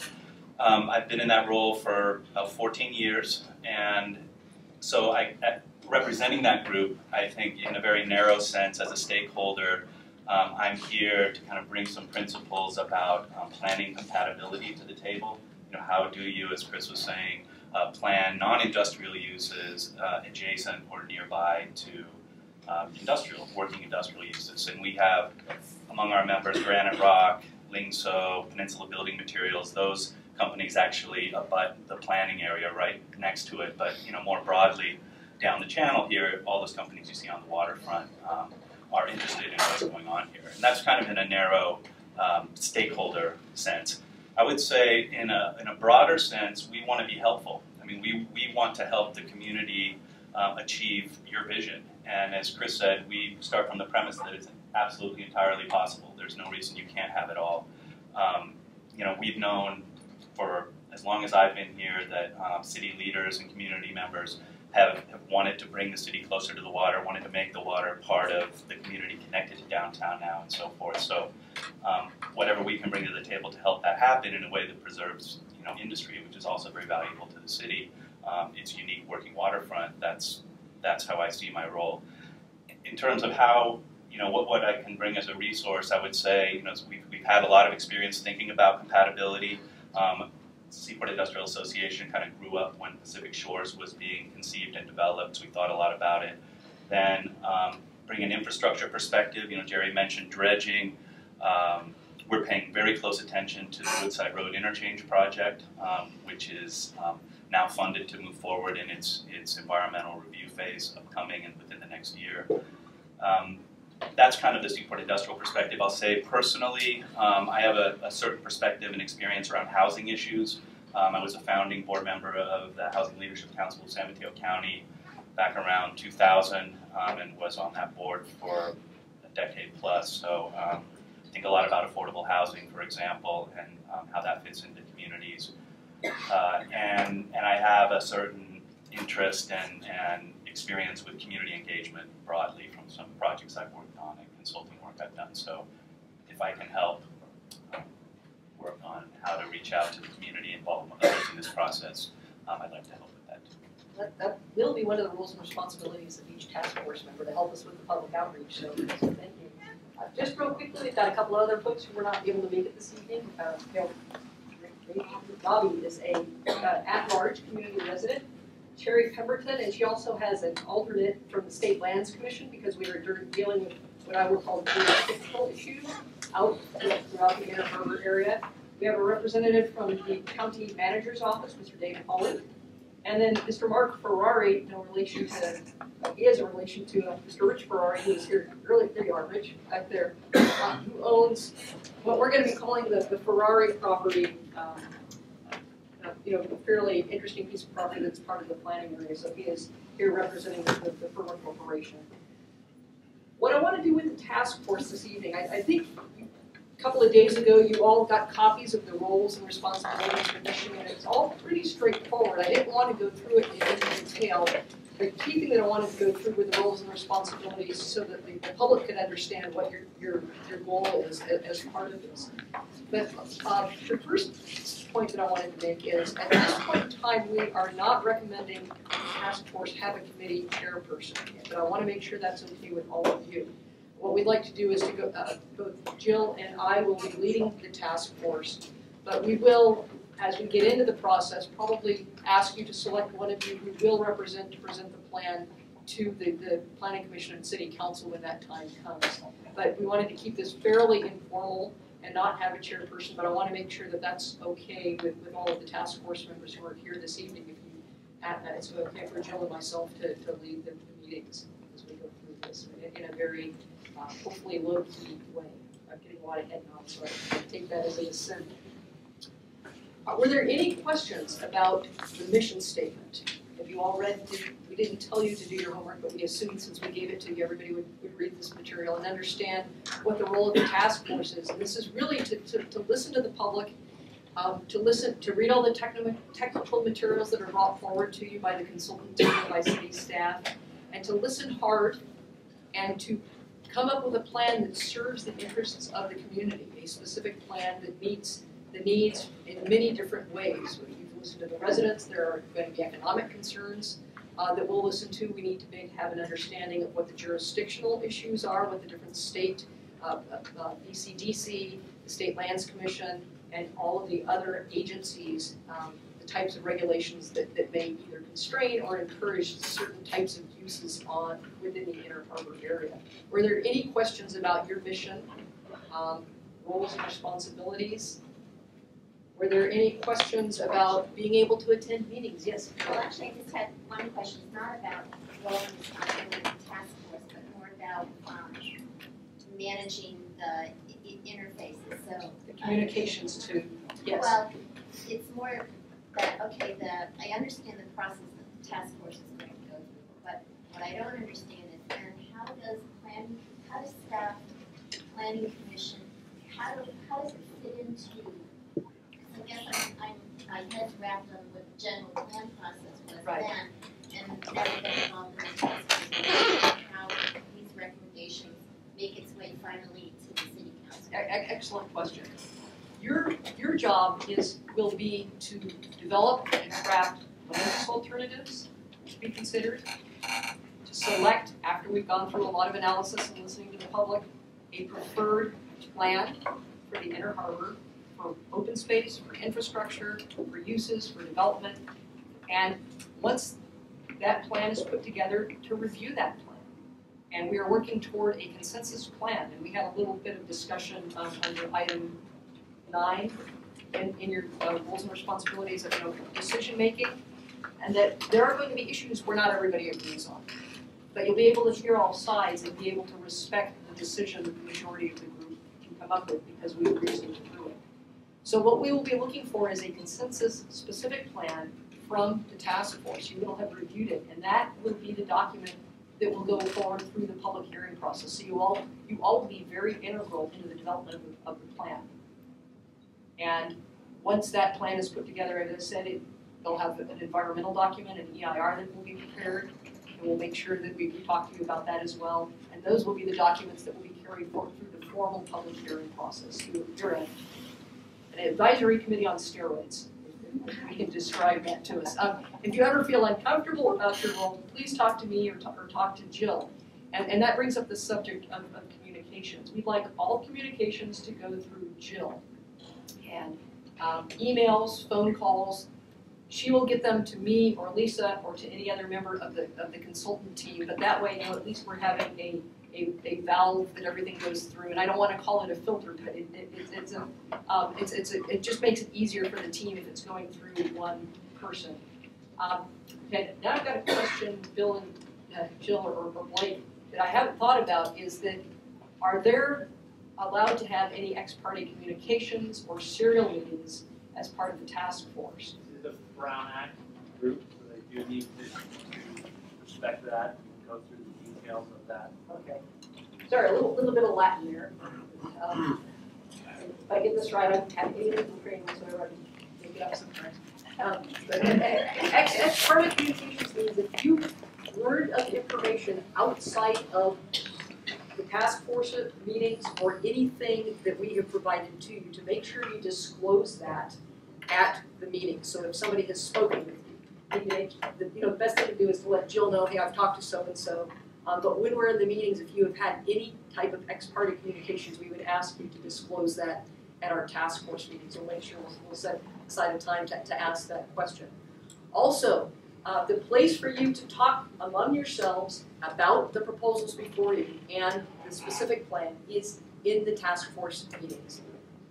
If you run into each other in the grocery store, say hi, hey, that's a nice box of cereal you're buying, but don't talk about task force related business if you see each other outside of the task force meetings.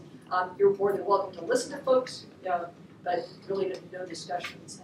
Has anybody served on a board or a commission before where you've been subject to Brown Act regulations like this? A couple of you have. Joe, we want to make sure that perhaps we get out Brown Act regulations. So it's nothing to be afraid of if you haven't been it. We just want to make sure that, yes, that we stay on the straight. I was just going to offer one piece of advice, and that is if Jill or any member of the team sends you emails as a group, do not reply all. If you have a response that you need to get back to Jill, feel free to reply to that, but replying to all then becomes a serial meeting or discussion point there, and that's one of the quickest ways to run into issues. So if you can just individually respond to that. Yes, you used the term ex parte contact. Oh, thank you. We got an attorney. You used the phrase wrong, though. So not that you didn't have a good point. I don't know what it was, but ex parte means something different to me. So what did you mean? You further explained that we as task force members should be talking to each other about the substance of our meetings outside of those meetings. That's correct. But ex parte. Did you mean anybody in the community? Anybody in the community. If you talk to somebody in the community about something having to do with what's before the task force, that's okay. You just need to make sure you disclose that to the rest of the group when we're back in this meeting, so that you're not, if you're getting information outside of a channel that nobody else has access to, you need to let hey, I talked to Joe the other day. He shared this with me about this. So you know, I'll be having ongoing high privilege conversations with my client about this property because it's their property. But I won't be disclosing that other than to let you know. But again, everybody here is connected to some organization, and I would guess that we're all going to be keeping them informed. And obviously, I will bring to this task force anything that they want information to come out.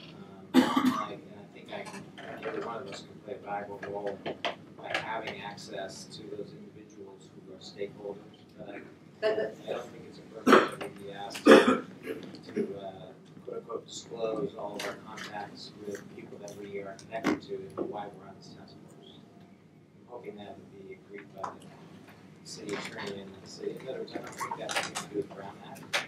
I have to make sure I'm not listening. We'll get absolute clarification because they're all very representing people. So. Right, but when you're coming back here, you just need to say we had a meeting and this is what we discussed.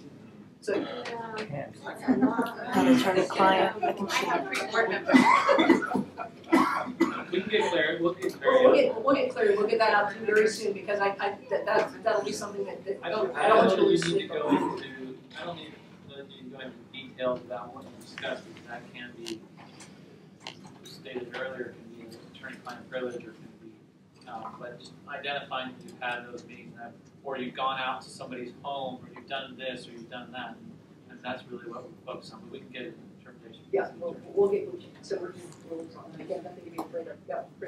To this point, then, is the recommendation of this task force the only public alternative that's being presented as an input into this specific plan? Or is staff then under CEQA going to do alternative A, B, C, D as us, E as someone else?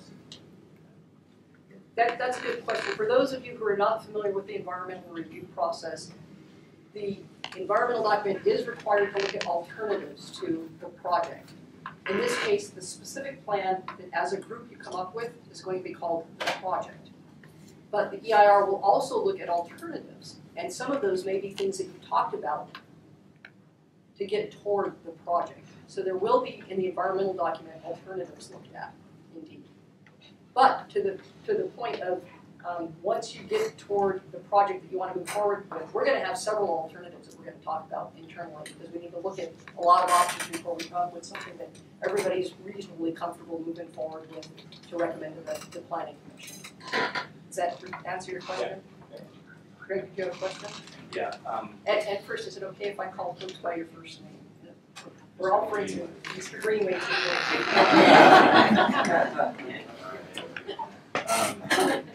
So I think we absolutely need guidance from, I guess, the city attorney ultimately. I would ask for maybe a couple of distinctions. One is what's legally required as opposed to what may be prudential or conventional, for this group that we agree is our best practice.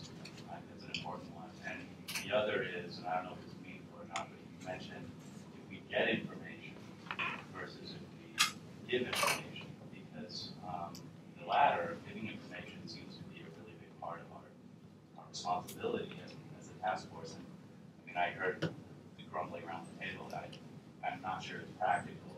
I mean, I can tell you when I report to my association on a quarterly basis, but if I'm seeking to inform everyone that I can about what we're doing, it's going to be hard for me to really remember.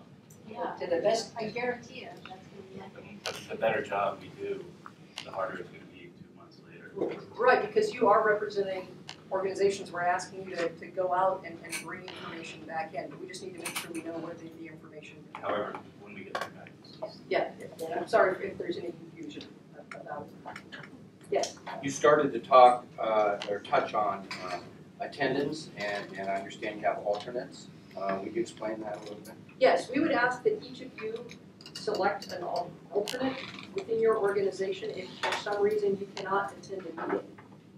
Because we want to make sure that there's continuity within your organization and that they're there taking notes and can provide that information back to you so that you can fully participate in any decision making that's going on. And again, we're going to provide summaries of all of the meetings, but it's important that we, if there's discussion going on, that we have full representation from each group that's part of the task force. And if you don't represent a group? Good question, we'll talk to you separately about it. Already in the corner. Yeah, well, we've got one or two, we've got another resident like you who, for the benefit, real quickly, of the folks who are not on the task force here this evening, I wanted to quickly go through the roles and responsibilities of the task force, and that's number 3 on your handout, just so that they know. I'm not going to read it in detail, but really their role is to assist the city's management team and the consultant team to get a broader understanding of public interest. Provide feedback on any of the technical information that we're going to be presenting. A lot of you have good technical backgrounds that we want to tap into. So we're going to be providing a series of technical resources. Absolutely correct, that if you catch us on anything, we do ask that you do that. We want to make sure that as a task force, you're providing a very good forum for interaction among yourselves. We will have, as I said at the beginning of the meeting, opportunities for public comment at the end of each task force meeting. Depending on the amount of material that we need to get through each evening, if that time may vary, but we do want to make sure that the public has an opportunity to interact since they've heard of you, hear their reaction to that. We want to make sure that you're reviewing all of the work products, the key work products, particularly those that are making recommendations, policy recommendations. And then we'd also ask for advice from you for additional public outreach. If you feel that you are not getting enough input from the public through the process that we have set up, if you, number 1, can express that, and number 2, have any ideas about how we might find out more from the public do that. At this point in time, the avenues for public involvement are going to be the task force meetings. We do have a community workshop planned to talk about the alternatives at a time that those are developed. We will have a joint meeting with the planning commission and the city council, that will be a second workshop and the opportunity for the public to participate there. We will have all of the information that is produced put on a website that is not up yet, but we will, and I think Lisa will probably have I won't call it a common forum, so it won't be a public discussion forum, but it will be an opportunity for the public to comment electronically on information that's out there and that. And then obviously through the environmental review process, the public will be able to comment on the environmental document, they'll be able to comment and write on the specific plan, and they will have the opportunity to go to public hearings as well. So we've got something that's fairly robust, but if we go through the process of the final missing something, we won't be successful. Yes. Ready to right now? Absolutely. So we have a farmer's market every weekend in the summer, and then we have the downtown activities and meetings. I would urge the city to put a booth out a couple of times, because it's harder to get people to go to things. Absolutely. I think we have to go to our community, and those are two places that I go, and I know a lot of other residents go. Good. You just highlight one of the parts of public outreach, to go to that. Were there any other questions about the task force? Before, I did mention one protocol with regard to everything goes through Jill. I want to come back to media relations in just a minute. Yes. Just two things. Have we decided that we're going to meet on Tuesday nights, or are we going to get into that? For now, we're not going to have a specific regularly scheduled that we're going to meet the first Tuesday of every month. The reason for that is it's going to be evolutionary. I know it's going to be a lot easier for people if you know you can set aside a particular time. Right now, if you could put July 23rd on your calendars, we're trying to get a fast start, and we're going to do a homework assignment, but those are the two dates that are certain right now. We don't have dates set for the other meetings, but we don't have a full group here tonight, but I'm just wondering if there are any nights that just absolutely don't work for anybody because they're on a commission in another city. Your city residents that are in here, you just have to remember that it's just not going to work absolutely on a regular basis. The first Tuesday of the week.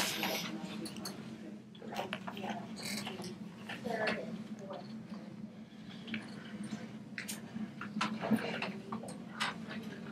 No, you're not. This is unusual because we're trying to get information out to you as soon as possible and back. Lisa, the next meeting after this one is not until July 9th. I mean, after July 9th and July 23rd.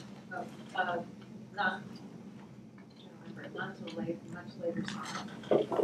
Probably late August, early September. We'll talk about that on July 9th meeting. Again, these are dates and calendars.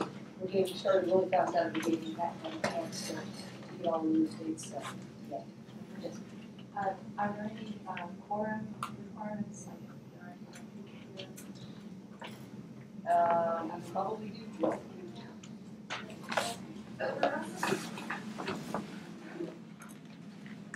So what question to resolve? Yeah, Les has some legal question, but I don't think that there is. We don't have any bylaws or any set rules at this point in time. I would think it's also like the task force can also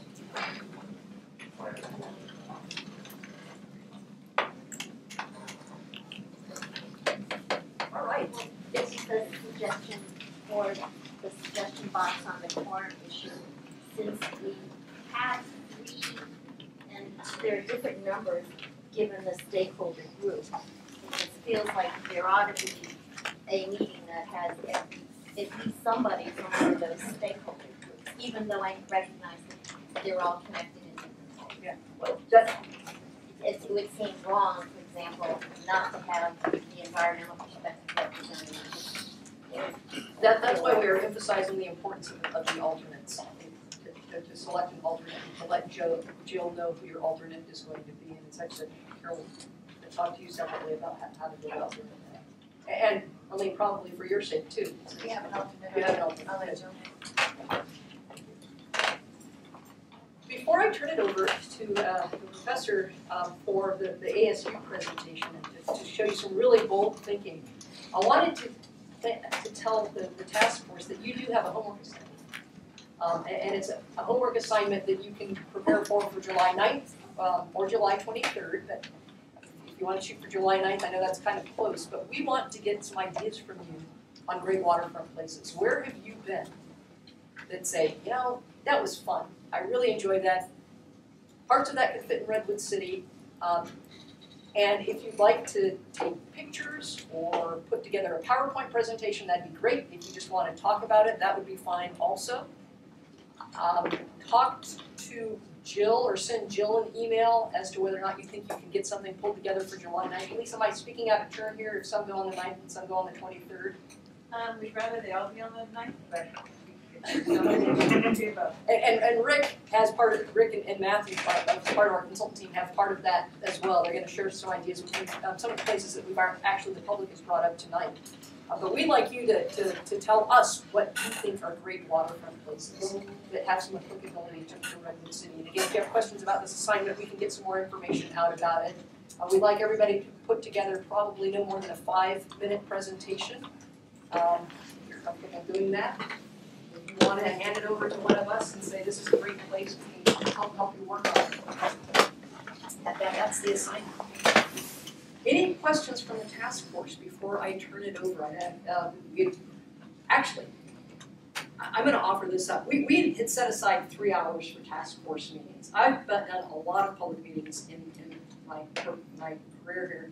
I start to see that folks get a little bit sleepy and punchy after about 2.5 hours. And I haven't talked to staff about this yet, but I'm thinking that we might want to look at task force meetings that are about 2.5 hours and not the 3 hours that we've set aside. I move the even though we're not using Robert's rules. Let's have a consensus. All right. Is there anybody who significantly cannot support that statement? I think we'll try to keep the meetings at about 2 hours, again, depending on how much work we have to go through. I think when we get to the alternatives phase, that might be a little bit more intense, but I want to make sure that everybody stays focused on it. Any other comment? Before you shift away to the other topic, can you kind of go over the 7-point system of agreement so that everybody can hear how we might be thinking about trying to get to consensus or some of that idea so that we kind of Yeah, and I'll summarize it, and for the members of the public, we'll go ahead and put this up on the website as well, but as you can see on the 3rd page of your setup, the rules and protocols, is that there's going to be a point where we cannot all, or you all cannot agree on things. So we'll be at the top level where everybody can say an unqualified yes to a decision, and everybody's satisfied with the decision, and it reflects the wisdom of the group. There will be some that we'll find perfectly acceptable, and we understand it's the best of the options that are available to us. You might will reach a point where some are going to say, I can live with the decision, I'm not particularly enthusiastic about it, but again, I see it's for the wisdom of the group and the good of the community to go that way. The 4th is you do not agree with the decision, but you're willing to support the decision, again, because you trust the wisdom of the group. The 5th is if you feel that you have no clear unity or idea from the group that that's the right decision, you need to do more work before you can reach mutual agreement. So we're going to reach some points where that this just isn't working out. Hey guys, go back to the drawing board and bring us something that we can all start to talk about. And then the last will be the 6th level is you do not agree with the decision and you feel that you need to register your disagreement. So we're hoping that we will not have to reach that point at all where somebody can just say, I can't live with that. I really don't agree with that decision, and I'm sorry the rest of the group feels that way, but I don't think that we're going to get there because I think we're going to have very good open discussion and a lot of good input. With that, let me please introduce Professor Gabriel Diaz Montemayor. He did work with the students from ASU on this project. As of the fall semester quarter, he will be at the University of Texas. I don't know if anybody's a Longhorn in the audience, but If you could all welcome him.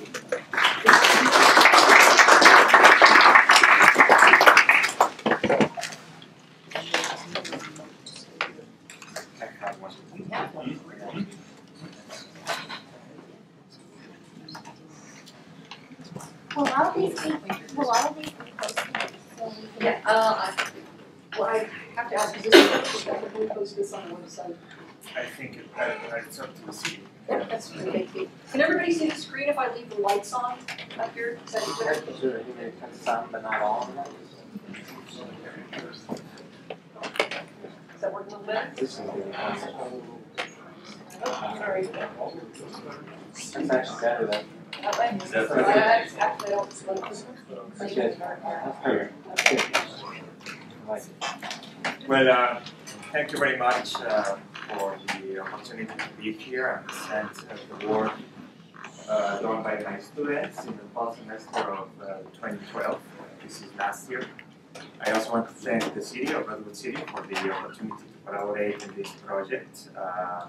Mayor Aguirre and Bill, Stephen, Blake, we have been working together since August last year, and undertook this great opportunity to for a contemporary reflection, which it's both an opportunity for my students, former students at ASU, to engage in real issues which have to do with all of the interests and preoccupations and ideas that have been discussed today.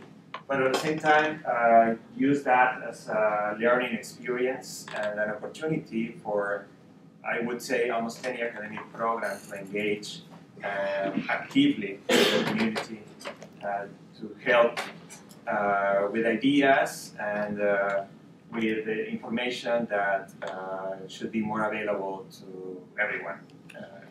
This is part, I think, of the convictions of almost, I would say, any academic. So, again, on behalf of my students, the project for us was reclaiming about the reclamation of the waterfront for Redwood City, because of all of the reasons that have been discussed, the history, the relationship of the city with water, the fact that there is a very engaged community on site and around the site, and the fact that there is a very important environmental quality, but also environmental issues going on right now.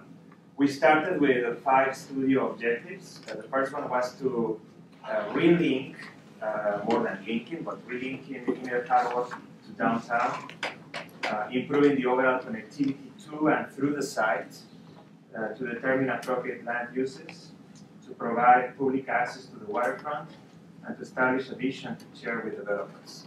I'm very happy to be here in this meeting and listen to your comments and realize that there's so much common ground between what we developed as part of the studio, starting from these 5 objectives which were given to us by the city, by Redwood City, the mayor, Bill, Stephen, and Blake.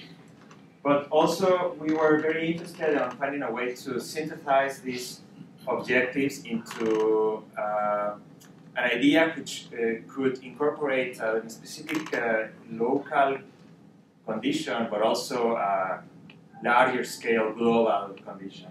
For us, this was an opportunity to reclaim the waterfront as a vibrant public amenity that reconnects with downtown Redwood City and engages and activates the community to deliver a development model that reconciles urban systems with San Francisco Bay.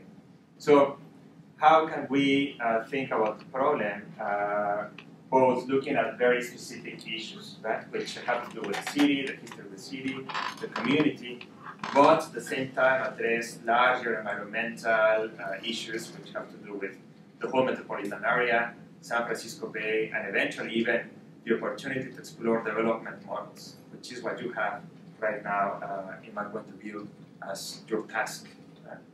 So, first, as we normally do in the methodologies of urban design, architecture, and landscape architecture studios, and also, I would say, practice, first step was for us to engage in a site analysis phase, which I am synthesizing a lot, and this is what I'm doing with all the presentation. But I think that the probably most important things were, what are the issues? Right? We know that the Inner Harbor waterfront is disconnected from downtown Redwood City.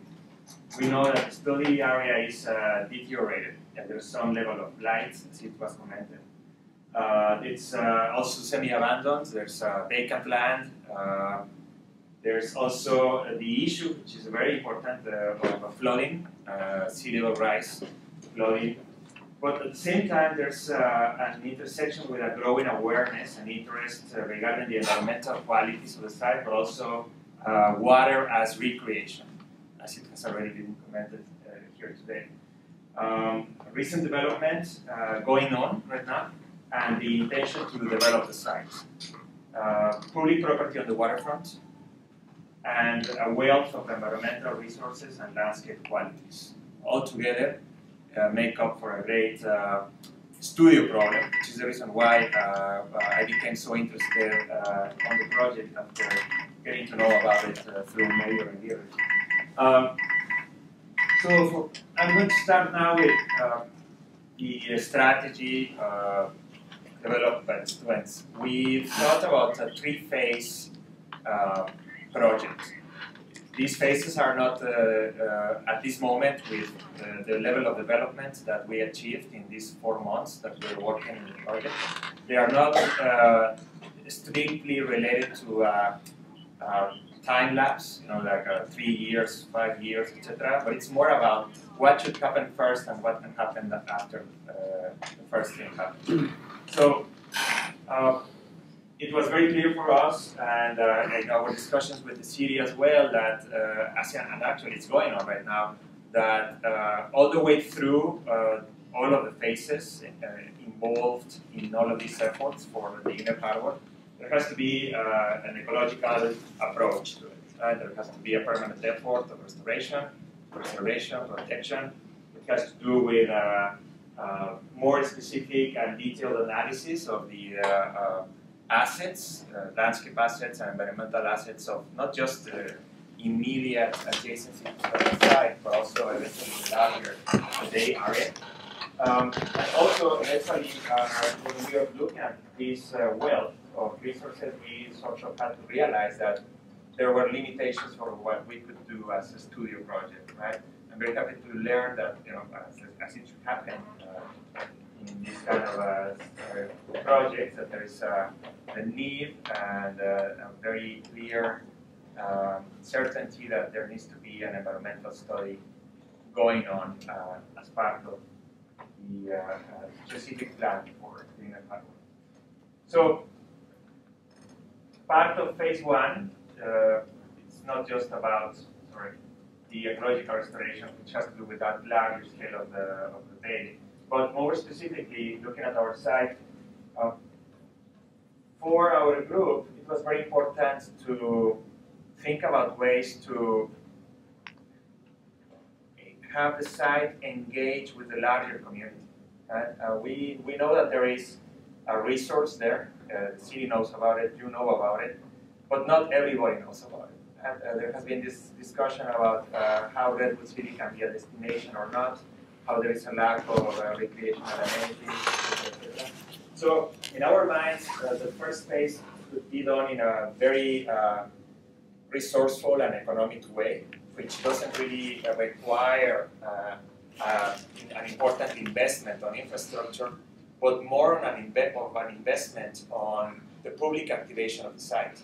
This is bringing people to the site, or organizing events, temporary ephemeral events on the public properties and on the waterfront, bringing people that normally wouldn't be here to the site without then making a huge investment or an important investment on the infrastructure, on the physical infrastructure of the site. And by infrastructure, I mean not just heavy infrastructure or levees, but I also mean public spaces and access to the site, etc.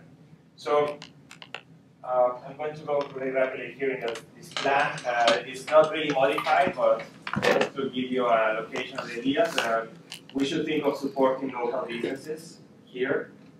We should think of enriching the public quality of the site. We should think of temporary spaces. We should continue to think of floating docks and the continuity of the aquatic center efforts and the engagement with water. We should also think about activating connections as they are right now in their limitations, but also in their capacities. For example, the bridges that do exist, or even that bridge that doesn't have all of the necessary infrastructure, but it's there connected with the site. And very importantly, engage and enhance the connectivity that can happen through Redwood Creek, which is the origin of this connection between the city and water. We've also we reflected on the different things that could happen in semi-abandoned sites which surround what right now is the study area of the plan.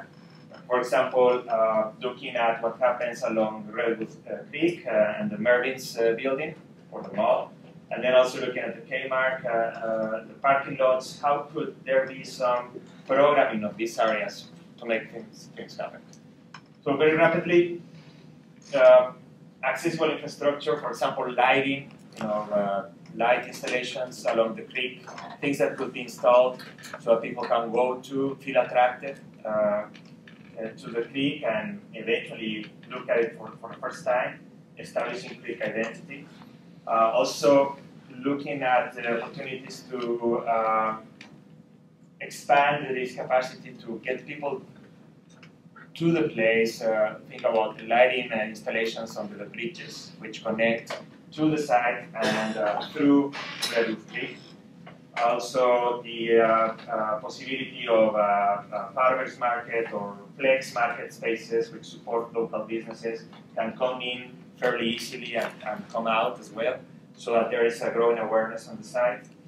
And eventually the organization of temporary events, concerts, art fairs, etc.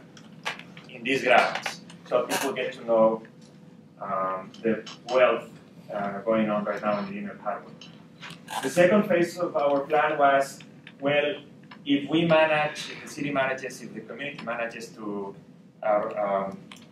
elevate this engagement and awareness of the site, then there is a better situation and a better possibility to invest on the site and the physical infrastructure of the site. Which in the study developed by the students, the first and most important thing was the waterfront park, which is about public access to water. It's critical, but it's not really obvious. It has been discussed today. It's fairly invisible as well. It's you have to go, for example, to the aquatic center to really engage with it, as opposed to have the opportunity to look at the water from a distance. We also eventually, no, not eventually, but we also, from start, as you can see here, the plan of phase 1 and phase 2, and you will see that going on in phase 3, we think that it's important to keep the community on site. Right? There's a very important resource with all of you here in Dogtown, right? But at the same time, there's an opportunity to even enhance this community. There's some opportunity for development on the waterfront, which could be reconciled with what's going on right now, but could provide as well mixed-use structures that could make it more of an even more vibrant community. Also provide parking to accept the enhanced access to water. Pedestrian connectivity, and a very important thing in our minds, speaking about connectivity with downtown, it's a system that mobility or public transport that could connect with the waterfront with downtown. Right? This would probably involve the construction of a new bridge over the freeway, probably not. But the fact is that there needs to be more of an accessibility to the site. So this waterfront becomes a signature park. In our minds, it's a great opportunity to not just to become a destination for the community, but also for the greater Bay Area. It's also a waterfront park where children come and play. There's large lawns. Kids can fly kites. There's also a new aquatic center on site. There are sea baths that could be part of it, which are these spaces which happen on the edge with water, but you can go in and get into the pool, just like it happens in other places in the world as well. There could be also all of this environment which is pedestrian friendly, related to public transit, but related also to the redesign of the streets that go through the site. And then there's, as I was saying, this what we call at the time the new Dogtown, which is that community where there is an old or pre-existing and new, which completes the community and the people living here, reconciling development and the missing uses on site. The final phase of the project, after there's an engagement with the site, there's more of an active role of the site on phase one.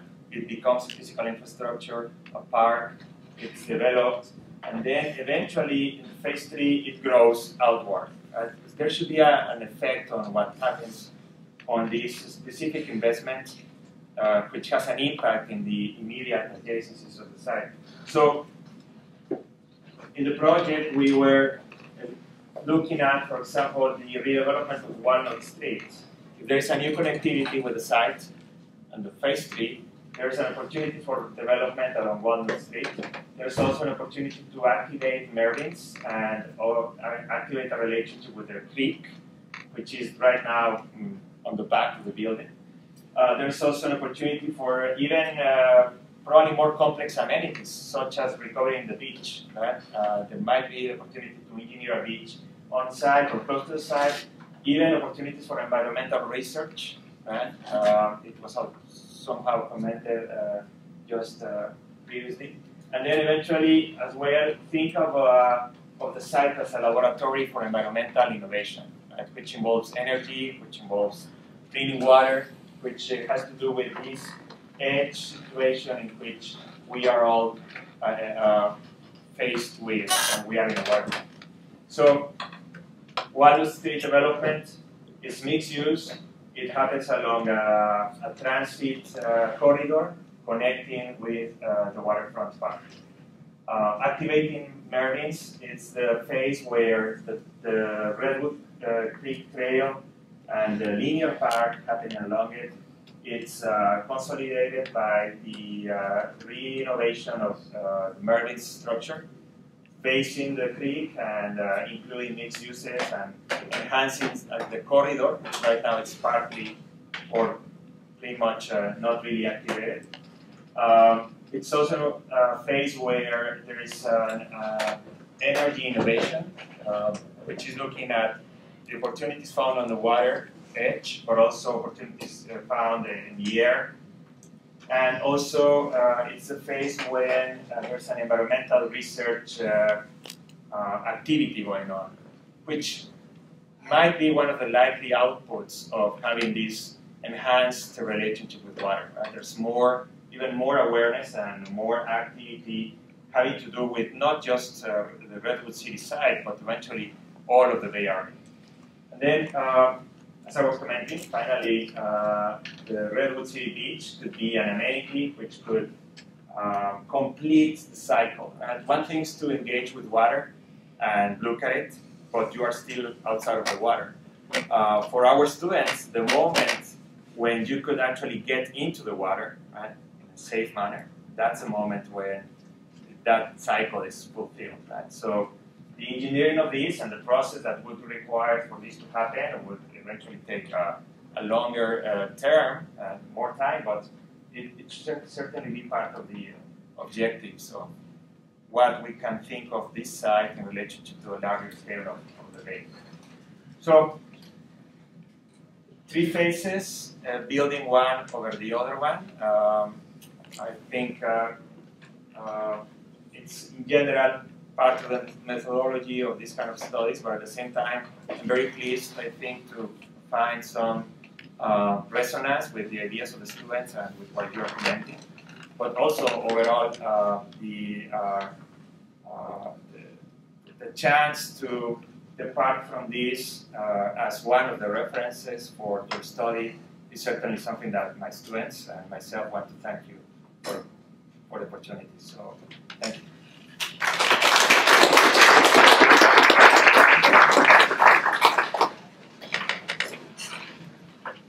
That's what I love about students is that, say, if money were no option, what would you begin to do? But a lot of great ideas come out that way. And I think we'll find that as we go through this. I happened to participate in a student session this past Monday night at UCLA. It was the same type of thing. They were doing transit-oriented planning around some light rail stations through the Los Angeles area, and it was just fantastic to see the type of ideas they come up with. So it's nice to dream big. That's what I'm going to ask this task force to do. But we're going to have to come back and get grounded in reality as well. We had promised to set aside some time in case there were additional public comments this evening. In spirit of the fact that we mentioned that we wanted to keep the meetings a little bit shorter, I'm going to ask the public if you've got something that just hasn't been said tonight that you want to make sure that you impart. We'll ask you if you could, and I'm going to go to 2 minutes for these comments if I can, so that maybe we can get out of here at about 9:35 this evening. That'd be fine. So, yes, sir.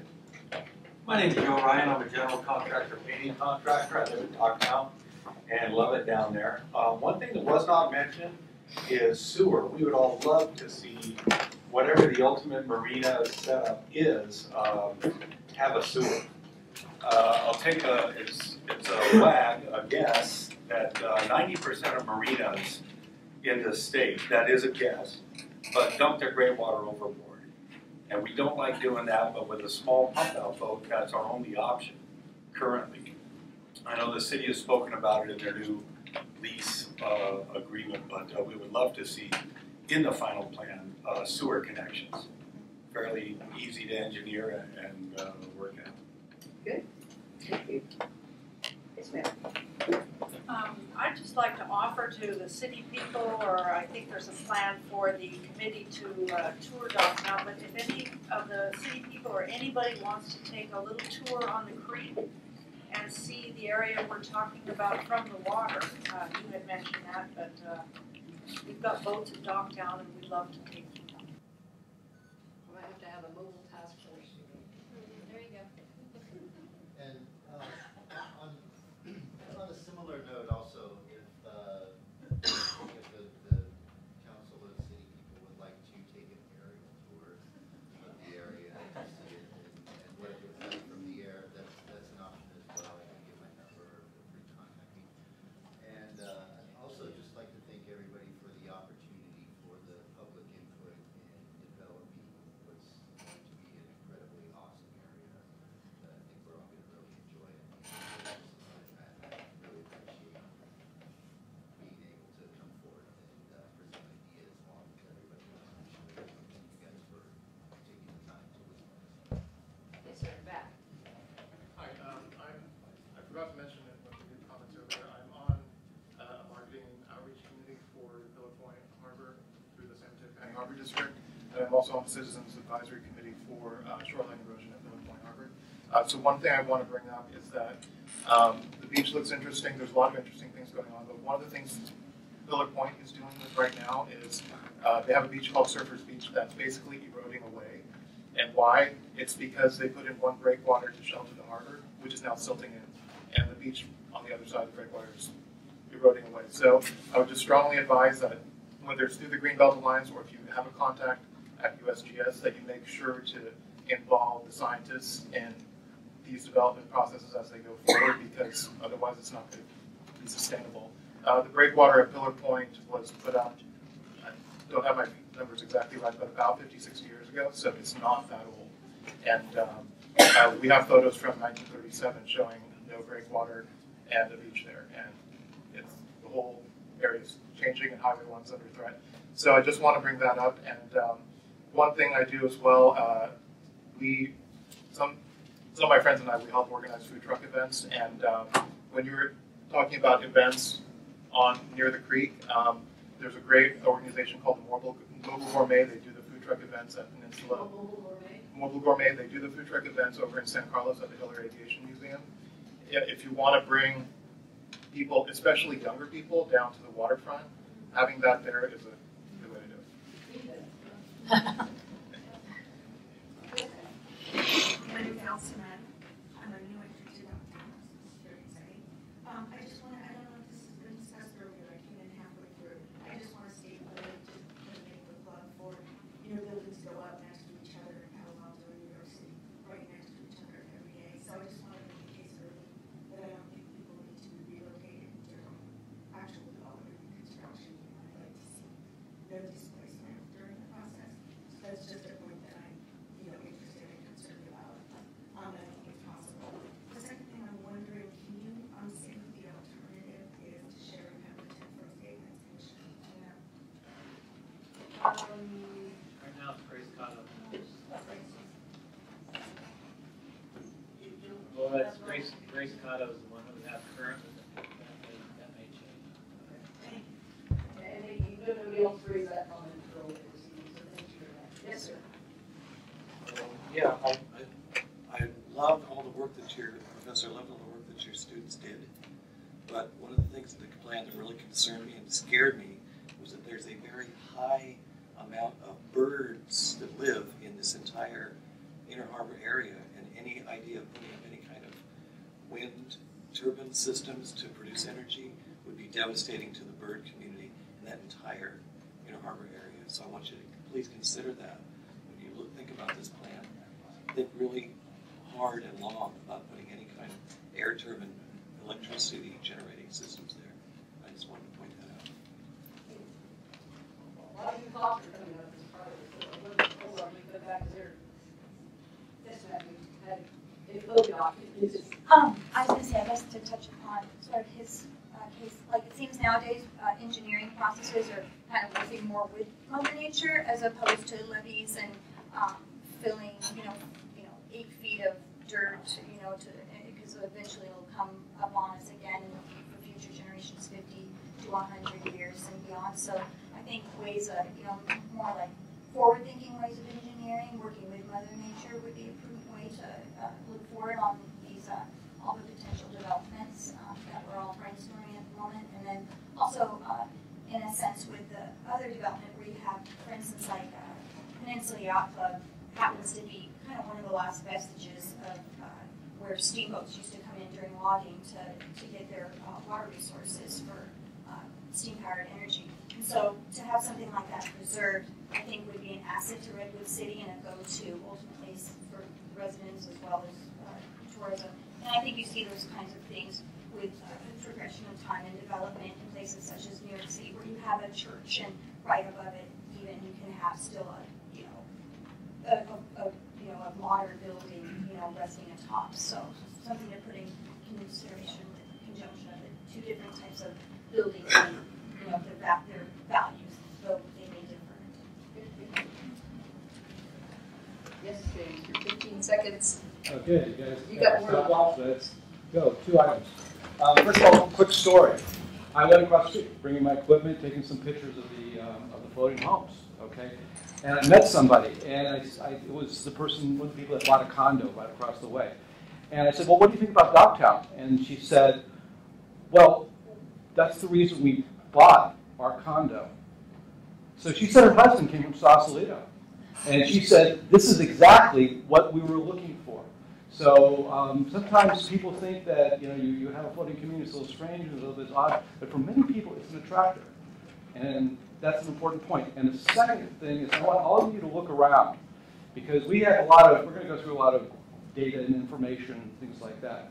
But your greatest resources are right around here. I see people who've been here for a lot of years, and they have a deep knowledge. I'll tell you, we started talking about how we can improve that area the day I got there, 13 years ago. Not everybody, but I started. So, and we've been talking about this for a long time. So, all you guys, greatest resource. Yes, sir. Joe Ryan again.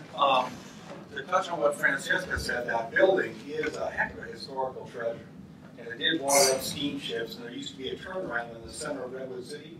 That's why the traffic pattern's so strange down there, and all the streets kind of radiate out. How many of you have been inside the yacht club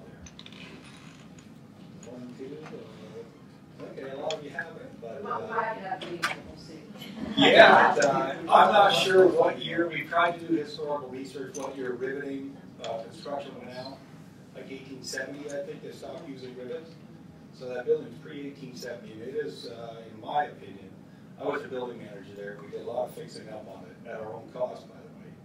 But it's a historical treasure, in my opinion. Thank you. We have time for about one or two more comments. I know, ma'am, you have very short. I didn't want to say anything. I wanted to say that the bird wildlife is considered a public trust, so I think it's an asset. The bird, the wildlife, yeah, is a public trust itself. It's considered a public trust. So I don't know if the person representing the State Lands Commission is in that particular area, but I think it's an asset to have the State Lands Commission on there and to view it as a public trust. Yes, sir. It came to mind to me that before Marina 1 went in, and there was this parking lot out there, numerous times over the years, people would come over and park and sit there and eat their lunch and look at the floating homes. And I found it a little distressing that one of these people over here driving us, they really like it's a soothing thing, and they really like sitting there and looking at the community. And we kind of like that. One other thought. I spent a lot of time in British Virgin Islands, so the yacht club called it Bitter End. And a guy in Tonga actually owns that yacht club. And on the inside of it, they turned it into an aquatic museum inside of there. It's a little bar and a restaurant, and it has all these type of old-time marine boats and things. I can see a point that maybe the yacht club or something could accentuate their museum quality and bring that the downtown museum is sort of satellite museum with a use factor to it. They also have the same thing at top, where they have a wood boat museum on the lake. It's very nice that they just built about 3-4 years ago. Somebody might have done that. With that, I'm going to ask Phil or Jill like to say any last words before we close the meeting this evening. Actually, just before you do, again, with Council, the next meeting will be July 9th and July 23rd, so please put those on your calendars. I don't know if we're meeting back here again. Jill, we are updating again, so let's, Jill, you just kind of close this out. Hello, and thank you everyone for coming tonight. What did you say, conduit, not a filter, and certainly not a sieve. My email address will get it out to you, but I'll state it now just so you have it. It's Jill Egas, E-K-A-S, planning, all one word, @gmail.com. Jill Egas planning @gmail.com. But you'll see it in future communication. I'll be looking forward to getting your emails from the task force here. Yes, Ms. Brown.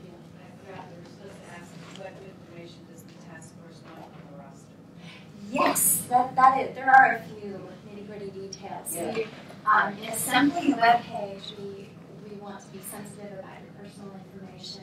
People are interested in who is on the task force, and so we do have, of course, a list of your names. But we're not intending to put your personal information on the website. But we didn't know if there needed to be some other information that you had to also not having internet issues either. So just if you have a need to keep your contact information off the web page, we would need to know that. We can treat everybody the same way. But your names are known, and here you are in public forum, and you've got your little time cards. So we all know what groups you're representing, and so pretty much you know where you live, but just want to be respectful of that. There's been whether or not you have a phone number there or anything like that, if members of the public we're trying to reach out to the task force. Of course, they can send things to me and I can distribute them to you, which I think is the best way to go. So I'm recommending that. We're nodding. Okay. So we'll be doing that. And there's things that, with this being our very first meeting, that we may change as we go along, and we'll discuss it. If we have bumps in the road, just bring it up. We produced a protocol document without having even met you as a group before. So those are things that we would expect to have feedback after the meeting too. Your next two meetings are planned to be in the Seaport Conference Center, possibly not in this exact same room. I think we might be down the way a little bit. We're going to try to have all the meetings in this facility to the best of our ability. We think it's convenient to most folks. It's near our study area, so it gives you a chance to go to the study area if you want to before the meetings, and we think it's also convenient to folks who want to participate in the meetings. So we hope that served you well, and we do want to thank the Seaport Conference Center for accommodating us tonight, and it was really a great space and a beautiful evening. There's sparkles on the water. It's so nice. So, like that, what else, Lisa? That's all we did. Yes. There were several invitations to see the land from the water. So it sounds like it would be a violation if we said, I would like to do that. Can't do it as a group, as an official action, you do individually. Yeah. Okay. So it's okay for us to say, I want to. Yeah. And then just report it out to us. I don't have Jeff and people out on the water. We can get other BIAC members. Yeah, that would. Bring their own.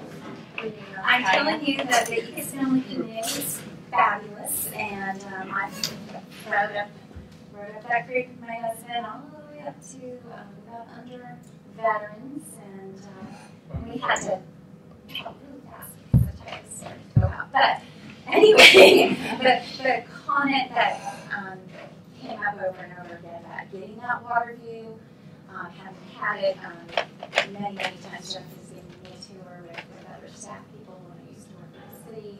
I also even had a very short stint with the rowing. It's invaluable. So if you haven't had a chance to do it, task force members, I do encourage it. You really get a good sense of the asset of the water and the water main plan. So with that, I just want to tell you how. Yes. People that are on the task force that aren't here tonight, yes. What's going to happen to them? Well, hopefully.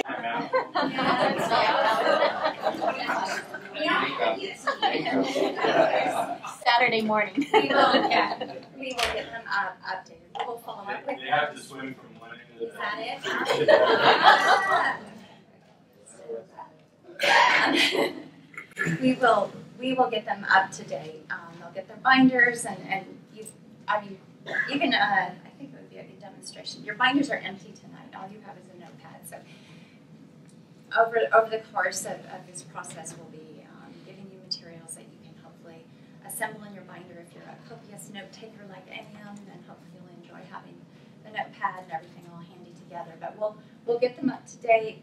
We will pass on the meeting dates to them and do our best to make sure everyone knows the meeting dates as far in advance as we can. You should get your agenda more in advance than we know. You just got it a couple days ago. We're going to try to give you more advanced materials as we go along. But as Laura said, we got going pretty quick, and we'll get into a rhythm with these meetings, and you'll start to see a regular pattern of communication. You'll see things from Kristen Meese, who's a secretary back at City Hall. She'll be mostly distributing those items, and possibly things from time to time. So our homework for July 9 is to bring examples of waterfront development that we think would work in this area. Yeah. Can we email it to you?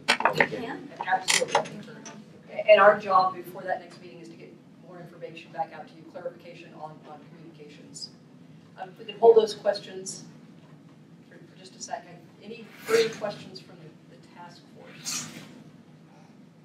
No? I think that's it. So, understanding our next meeting, public comment will be at the end. We're going to have a very task force oriented meeting at that point, but the public will continue to be invited and keep having cookies. And so happy that everyone's here to participate in this. This is very exciting that it is time and energy to address Redwood City's waterfront. It's something that as a planner working for the city for as long as I've area that I really wanted to do, and to be invited to just learn from you about this. I'm glad to be hanging out. I hope I can serve you, so let me know what you need from me.